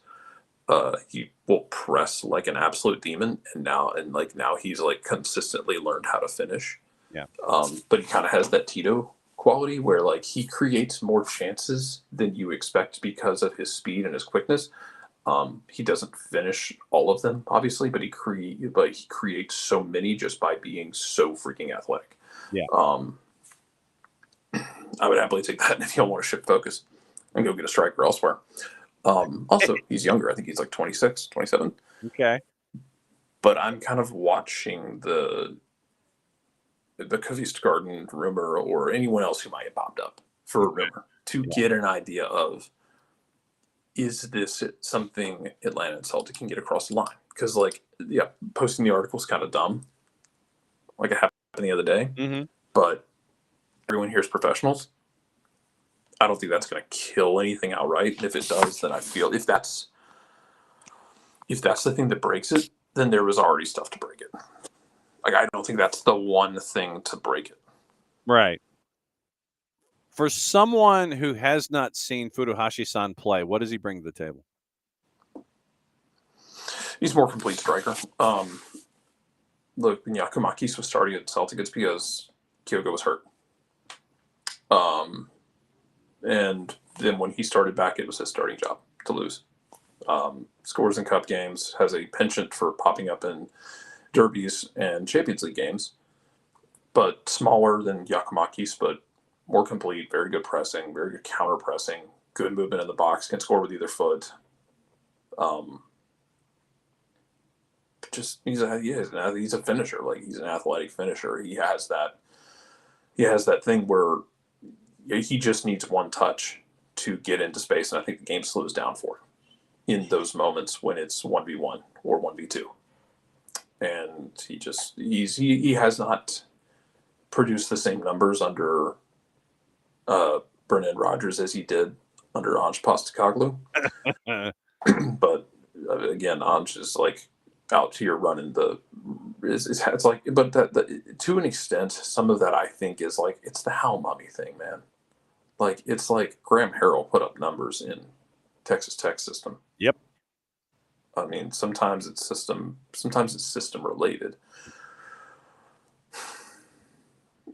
So yeah, we'll see. I think if Atlanta wants to get it across the line, they will. Yeah. This is therapy words. I feel I know. This is I think. I don't feel or know anything. Right. I think if Atlanta wants to get him in here and get it across the line, he's 30 years old now. I think he just turned 30 earlier this month. Yeah. Where he's about to just turn 30. You get 3 or 4 good years out of him at that point. I think his movement in the box, like his little quick movements, can be very dangerous, doing what Ronnie Dyla wants out of a striker. Like, do they get across the line? I hope so, selfishly. But if you don't, then I still think you're shopping 10 to 15 million for somebody. Yeah. We had mentioned earlier this week about a shopping spree that involved Toluca and possibly $15 million as well, as chasing after a striker. But obviously we'll take a peek on that. And player comes from Portugal for 8 and lights it up in the Apertura, and everybody at Toluca's like, ooh. And so then now that player is allegedly linked in one article in Central America, which was then, after the first of the year, brought back up by an MLS aggregator that has less than 3,000 followers on the 280-character app. The Mexico newspaper had like 78,000 or to 80,000 followers, and they put out that piece of information, but then once again aggregated north of the border for something less than 3,000 followers. So once again, this is where we remind you here in the month of January, on a snowy, wintry Friday in the southeastern United States. Check your sources, check your sources, check your sources, check your followers. You have your tier A, you have your tier S, you have your tier Z. Sort them out. Keep an eye on them. Follow the numbers, file the information away, but don't jump on it immediately as gospel and or fact that something is going to happen involving an individual. And can I give you like another little bit of a little bit of thing to keep an eye on with Kyogo? Please do. So I want you to pay attention to dates with Kyogo. Celtic plays in Champions League this month. Celtic League. Sorry, mechanical keyboard is loud as all hell. Yeah. Brother, this thing is loud. But they play on the 22nd and the 29th. They have Young Boys and Aston Villa.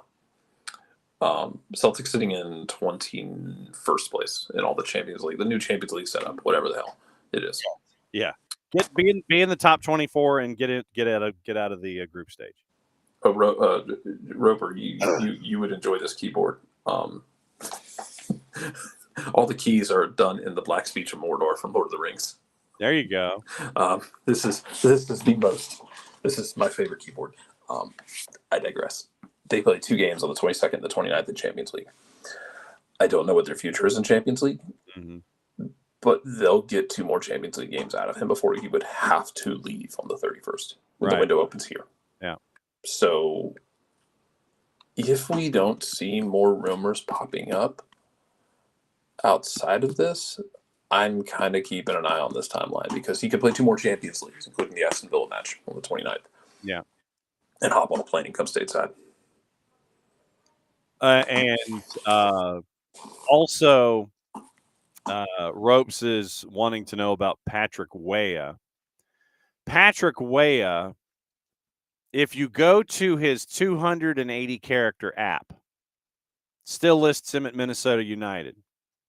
If you go to his IG, you go to his Gram, you go to his Insta, he's listed as being Atlanta United. So there's a lot of Minnesota United photographs. And he is listed himself. I'm guessing he is in charge of his Instagram account as being Atlanta United. So, following 640 on the IG, 41 posts, just under 9,400 followers. But Patrick Weah is listing himself or someone attached to Patrick Weah's social media, or part of it, is listing him as being tied to and associated with Atlanta United. So that's where it is. We haven't seen anything officially involving the twos, any official announcements, anything like that. Haven't seen anything official. There was one post, I want to say, that was a part of the Instagram stories. I think that's where it was, where he was wearing an Atlanta United warm-up jersey. So, like I said, nothing officially official, but he is listing Atlanta United on his Insta as his location, where on the 280, he's still listing Minnesota United. So who knows? Maybe someone's in charge of one part of his social media and not the other. I don't know. Kind of, Bart's like he's kind of convinced he's not actually with Atlanta United, just forcing the issue. Like, who was it? Oh, it was on trade deadline day. Was it Aubameyang who basically camped out in front of the club that he wanted to be traded to and never got traded to him, and he held the microphones in his face? I'm just thinking about the time that one dude in high school lied about being scouted by like 2 Pac-12 teams and did like the hat ceremony. Yeah. But they weren't actually. No, they were like, both these schools were like, "That's great, but we didn't offer you." Yeah. Yeah. No, the big offensive lineman, I want to say. Yeah, that he was lined up there. Logging. All right. So Abby wants to know if anybody's having problems logging into the 280 character app on their computer. I just never log off of it. So I don't, but also it's kind of a crapshoot with that app anyway, considering the people who were, you have a skeleton crew keeping it going. Yes. So when things happen, they just take longer to get fixed. Yes. So apparently Blooper is having a snow day up at the Battery, and he's by himself and he's running in and around the field. So there we go with Blooper. It's weird. Sean Dyche out at Everton, and I know that Ropes and Tom Russo and our other resident Evertonians have mentioned this, and they're looking for hopefully King Carlo to come back. But when you're a manager and you got new owners, and the new owners, they want to have a talk with you. It's FA Cup weekend, by the way, so the juice boxes would be a little different than traditionally what we would do on a Friday. But if you go to your new bosses, Jarrett, and you sit there and you say, "No, I think I can't take this team any further." Literally, your new owners walk in the door. They want to have a talk with you, and you're in a relegation fight again. And your new owners are asking you about what you think about the roster and the club and then the team and everything. And then they ask about what you're accomplishing. And he's like, "No, I don't think I can take this team any higher." What does that say? What does that say about Sean Dyche?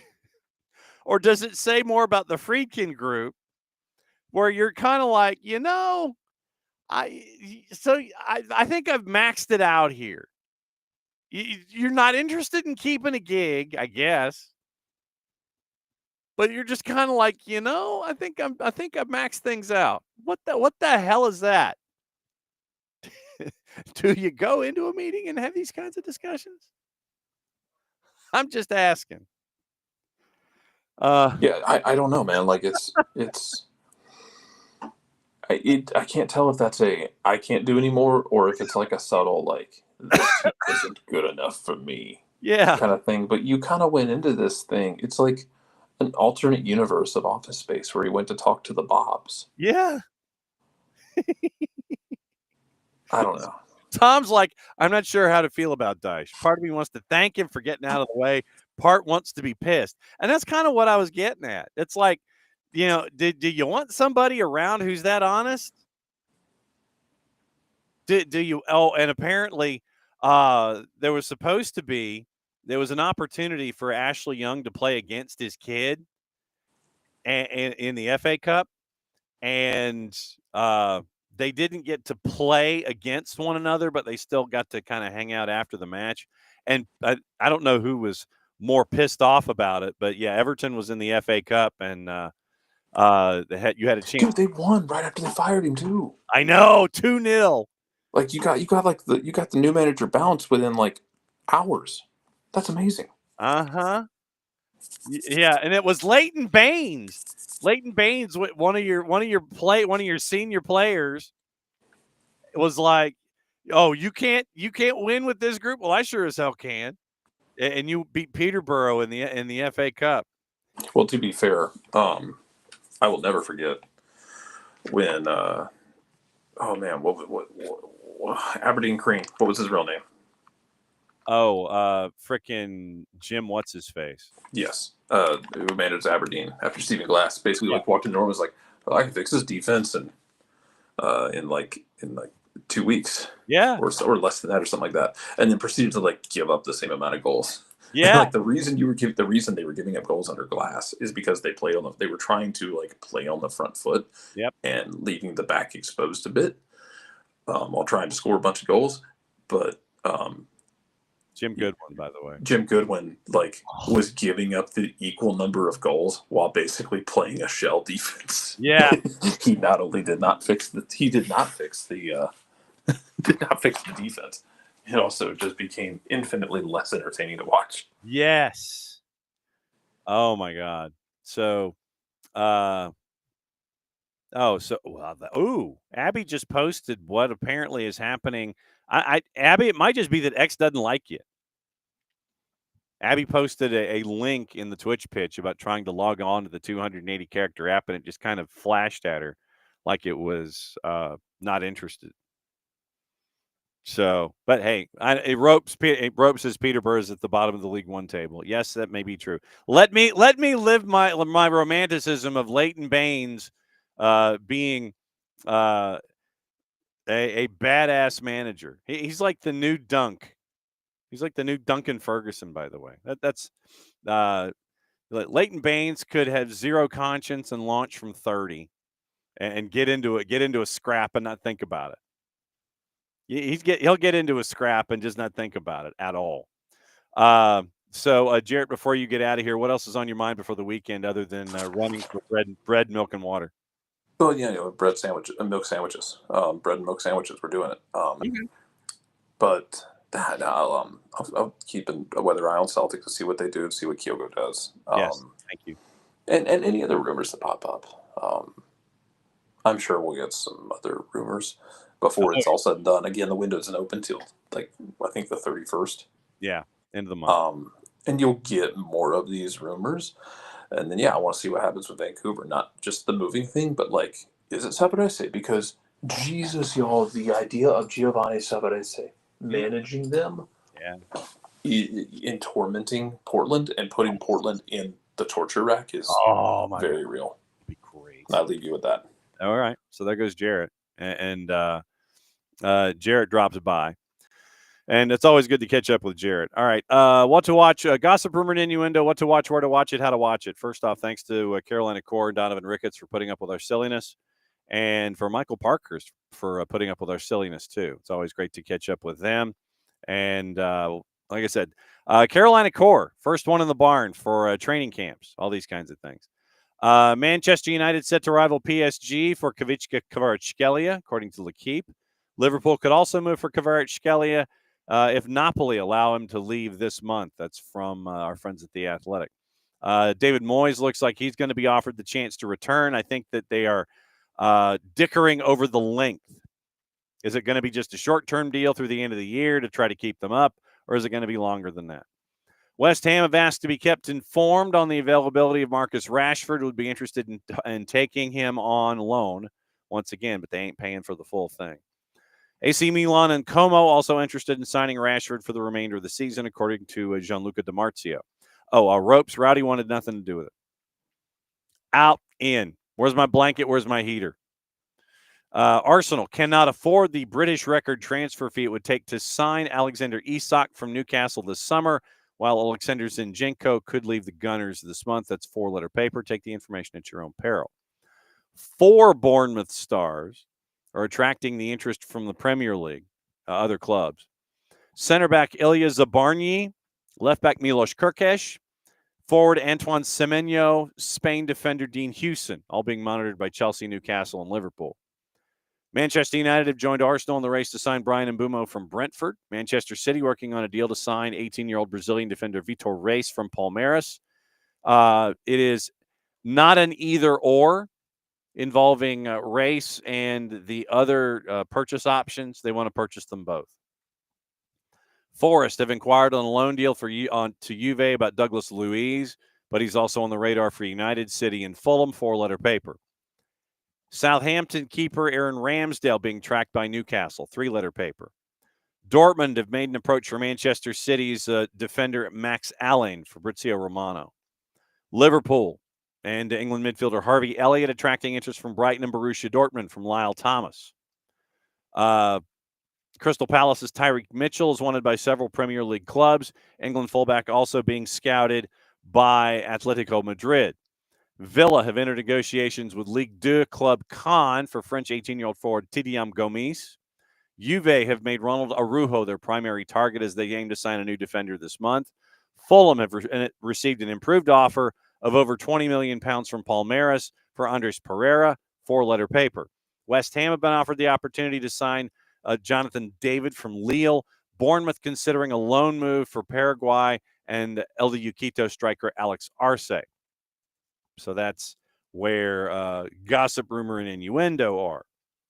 Also, other quick movement here. NYC has signed Jacob Arroyave to a homegrown contract. RSL transferred Matt Crooks to Hull City of the EFL Championship.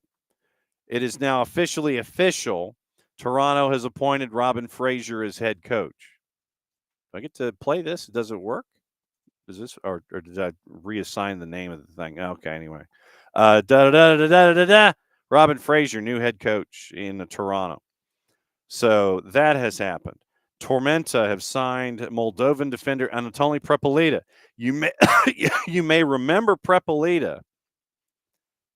Those of you hardcores, you might remember Prepelita from his time at Chattanooga FC last season.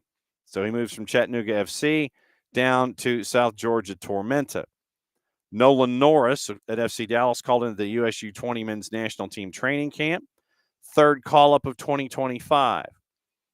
Captained the U.S. as the team qualified in 24 for the 25 U20 World Cup to be played in Santiago, Chile. Also on the board this morning, we mentioned what's going on with GMS and reporting about Robin Fraser. Led the club when he was in Colorado to the top of the Western Conference in 21. Second straight year they made the playoffs. Departed the club before the end of the 23 season. Fraser interviewed by, at minimum, both the Revs and the Earthquakes. And so Toronto, since Greg Vanney left in 2020, Chris Armas, Bob Bradley, Terry Dunfield, John Herdman, and now Robin Fraser. According to Tom Bogert, club aimed to have a period of stability moving forward, as seen by the comprehensive rebuild happening under GM Jason Hernandez following the departure of President Bill Manning. Manning led deals to sign Bradley, Insigne, Bernardeschi, among others. Savarese was a part of the final two in Nashville over the summer and Valladolid this winter, interviewed with San Jose and New England, among others. Whitecaps, last one out, Savarese, one of the finalists. One of the finalists in Vancouver. Toronto FC is also in the process of finalizing a deal to sign Canadian international forward Teo Corbeanu from Granada on loan, finalizing a deal to transfer Thiago Andrade to an Asian club. TFC traded with San Diego FC to pick up Andrade in the expansion draft, and the source is saying the fee are going to be around $500,000. In his place, Corbeanu is going to arrive. Granada Digital first reported the signing was close. The deal is a one-year loan with a purchase option at $1 million. Caden Glover, for all caps, is going to join the U20 U.S. Youth National Team for their domestic training in West Palm from the 10th to the 19th. So you have that going on. I'm trying to see what other quick news notes might be going on. Yeah, it looks like Coco Carrasquilla might be in talks with Pumas. Portland Timbers finalizing a deal to sign international midfielder Joao Ortiz from Independiente del Valle. So they'll bring him up. We mentioned the Vrioni deal. I'm trying to see what other tracks and things have happened. Okay, so DC has signed Kim Jun Hong from Jeonbuk Hyundai Motors, signing into a contract through 27, option for 28. 15 clean sheets, 34 appearances in the K-League 1. Yet to make an appearance for the South Korean senior national team despite being named to the bench. Fire have bid for Auxerre winger Gaetan Perrin. Sources have told GMS. Fabrizio Romano first to report it. He is 28, spent his entire career in France, 5 goals, 4 assists, 1,100 minutes in Ligue 1 this season, 7 and 10 in Ligue 2 last season. We've mentioned the waiving of Randall Leal and Elliot Panico briefly in Nashville. So keep an eye on that. The deal for Ortiz from Independiente del Valle is going to be around $1.5 million. He'll hit the salary cap as a TAM signing. Johanna Calderon first reported that info as well. We mentioned Lassi Lapalainen moving from Montreal to Columbus. Also on the board, let's get you into what to watch, where to watch it, how to watch it on your Friday and maybe your Saturday, because you might still be in the house. So let's see. What to watch, where to watch it, how to watch it. You got English, you got FA Cup going on, and so Friday, Liga doubleheader on BN and BN in Espanol. You can get BN, you can get Nuestro Tele, CDO for the fans, our buddy Nino Torres and Gold TV. All of that stuff, you can get that at fanatisfntz.co/soccer down here. Helps out Fanatis, helps out us, and it helps you with your true degenerate nature of watching things. Liga doubleheader not in Monaco, Auxerre, and Lille this afternoon, being in Espanol. ESPN2 has the Bundesliga, Dortmund and Bayer Leverkusen at 2:30. FS2 has the league we neither condone, endorse, nor promote at noon. Deportes is simulcasting the Bundesliga match. Fox Deportes simulcasting the Saudi match. 2 to N, a doubleheader. The Clausura begins tonight. Querétaro America at 8. Tijuana Toluca at 10. FA Cup is at 2:40. Wickham and Portsmouth. Villa West Ham is at 3. Bundesliga is on the plus. Spanish La Liga, Rayo Vallecano, and Celta de Vigo is at 3 o'clock. That is also on the plus. Paramount Plus, Serie A, Lazio Como at 2:45. Arena Soccer at 8 with Empire and Kansas City. Also, Serie A, now we mentioned the Serie A matchup. And then on VIX at 10 o'clock, it is Mazatlan and Juarez. Tomorrow, Ligue 1 on BN, triple header. Ligue 2 starts off their day. So BN and Espanol have Ligue 2 and Ligue 1. Italian Serie A, 9 o'clock on CBS Sports Network. Before that, Serie A Femenina, Juventus and Sampdoria. FS2, 8:45, Saudi. BN simulcast on BN and Espanol, ESPN Deportes. It is a quadruple header of La Liga, 8, 10, 15, 12:30, and 3. Fox Deportes simulcasting Serie A, noon and 2:45, plus the Saudi. Gold TV, Atletico Union Universidad Católica is at 7. Telemundo has Liga MX at 8 with Guadalajara and Santos Laguna. 2 to N, Cruz Azul and Atlas at 10 o'clock. Universo, Guadalajara, Santos Laguna at 8. Univision, Cruz Azul, and Atlas at 10. ESPN Plus, Belgian Pro League at noon. Eredivisie, 12:40 and 3. FA Cup starting at 7 o'clock in the morning on Saturday, and there's an ish ton of games. 3, 6, 9, 12, 14 at 7 o'clock, followed by 2 at 12:40 and 3 at 1 o'clock. Bundesliga, 5 matches at 9:20 on Saturday morning, and it is 1 at 12:20 with Mönchengladbach and Bayern Munich. La Liga, quadruple header. La Liga 2 at 12:20 on the plus. Malaga and Deportivo La Coruña. Women's, once again, Femenina, 9 o'clock in the morning on Saturday, Como and Fiorentina. League 2, Serie A, and Scottish Premiership on Paramount Plus on Saturday. Peacock has Guadalajara, Santos Laguna. So that should get you through your snow day. Once again, remember, next week we're at the beach. So it'll be pastels behind me, but we'll still do the show. Abe Gordon will be joining us to bat leadoff on Monday to talk about things. They'll be broadcasting live from the Children's Healthcare of Atlanta training ground, by the way. So we're going to do Abe's segment early, and he'll be on in 2 places at once. Literally, he will be on Children's Healthcare of Atlanta training ground live while he's on with us on tape on Monday. And Bart's like busy and things, and so he's got stuff to do business-wise. So Bart will not be joining us. Harumph, harumph. FA Cup does definitely need a Golasso show, Ropes. You are absolutely correct. And we would be the ones to do it. So that would be fun. So let me say hi to everybody before we get out of here and see if I missed everybody. So morning four card got like 4 inches. Morning Michael, morning Abby, and I'm trying to go back and see if I missed anybody. Okay, let's see. Morning Pars, morning Alex, morning Michael, morning Abby. I saw Jordan had popped in this morning. Morning Ricky. Ricky was out playing in the snow. Let's see. So morning Abby, morning D. Graham, morning Andy King. Terminal objectives or enabling objectives. Absolutely true. Let's see. Morning Jordan. Snow's no joke. He drove to the garage of his gym so it's not exposed to the elements. Absolutely. Fantastic idea.